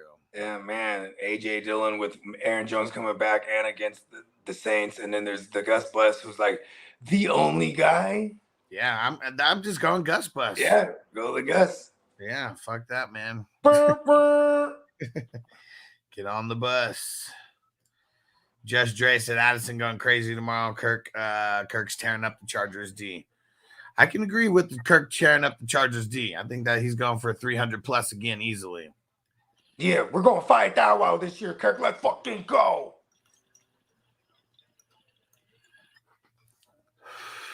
I guess what sucks about Addison is he could go like 2 for 70 and a touchdown. And while that's like decent, you know, for like a week, still kind of sucks. He's not getting a bunch of targets and a bunch of receptions on the reg. Fringe flex play. But this is the matchup. I'm sure where you drafted him, you know what I'm saying? Like, you know, he's not necessarily like in your lineup. So that's, you know, and it sucks, you know, hey, look at it. He's pacing for 17 touchdowns. Oh, pretty awesome. You know what I mean? He's gonna try to catch up to Randy and JJ. I'm just saying, I'm half saying that sarcastically because what's crazy is he does get least attention. There's so much going on with Jefferson, so much going on with Hawkinson. You know what I mean? Like, and then what sucks is like it almost in the pecking order, it almost makes him the 3A, and then KJ Osborne's the 3B. You know what I mean? Let's see. Bakes a lot. He said, "Is this mystery person member from a member of the Heart to Start podcast?" No, not at all. Well, there you go. It's one of my boys. It's one of my boys from childhood. You know what I mean? And he doesn't even play fantasy or nothing like that. He's a super gamer, but he's still one of my near and dear friends till this day. He would kill me if I told it. And it's like, I'm like, how about this? Next time I see him, I'll be like, hey, I told that story like 3 times on the podcast. He's gonna be mortified. I didn't say it was you, though. Don't judge me. Nobody knows your name. For real? Fuck you. Where you at? Oh man. All right, let's get the hell up out of here. Let's go. Kidda said, did you get the Gus Bus from Benchwarmers? I don't think that's been like a thing, right? Who? So that's just been like a thing, right? No, that's just always been what he's referred to as. Yeah. The Gus Bus. Yeah. Yeah. For sure. All right. Yeah, because the Gus Bus has been around for a while. Like what, 2019? 2020? Yeah. How long has the bus been around? Yeah, 2020. Yeah, this is crazy. So they just showed some Colorado stats on there, so because their team was 1-11 last year, and there's only been 3 teams besides them, or well, 4 teams including them, since 1985 that have went from 11 plus losses the year before to a 3-0 start. Only 3 besides them. That's it. And this is college? Yeah, in all of college. Real quick. That's more like a trucker, huh? Yeah. And that would be right here. Yep. Okay, yeah. So it's not quite a bus. Yeah.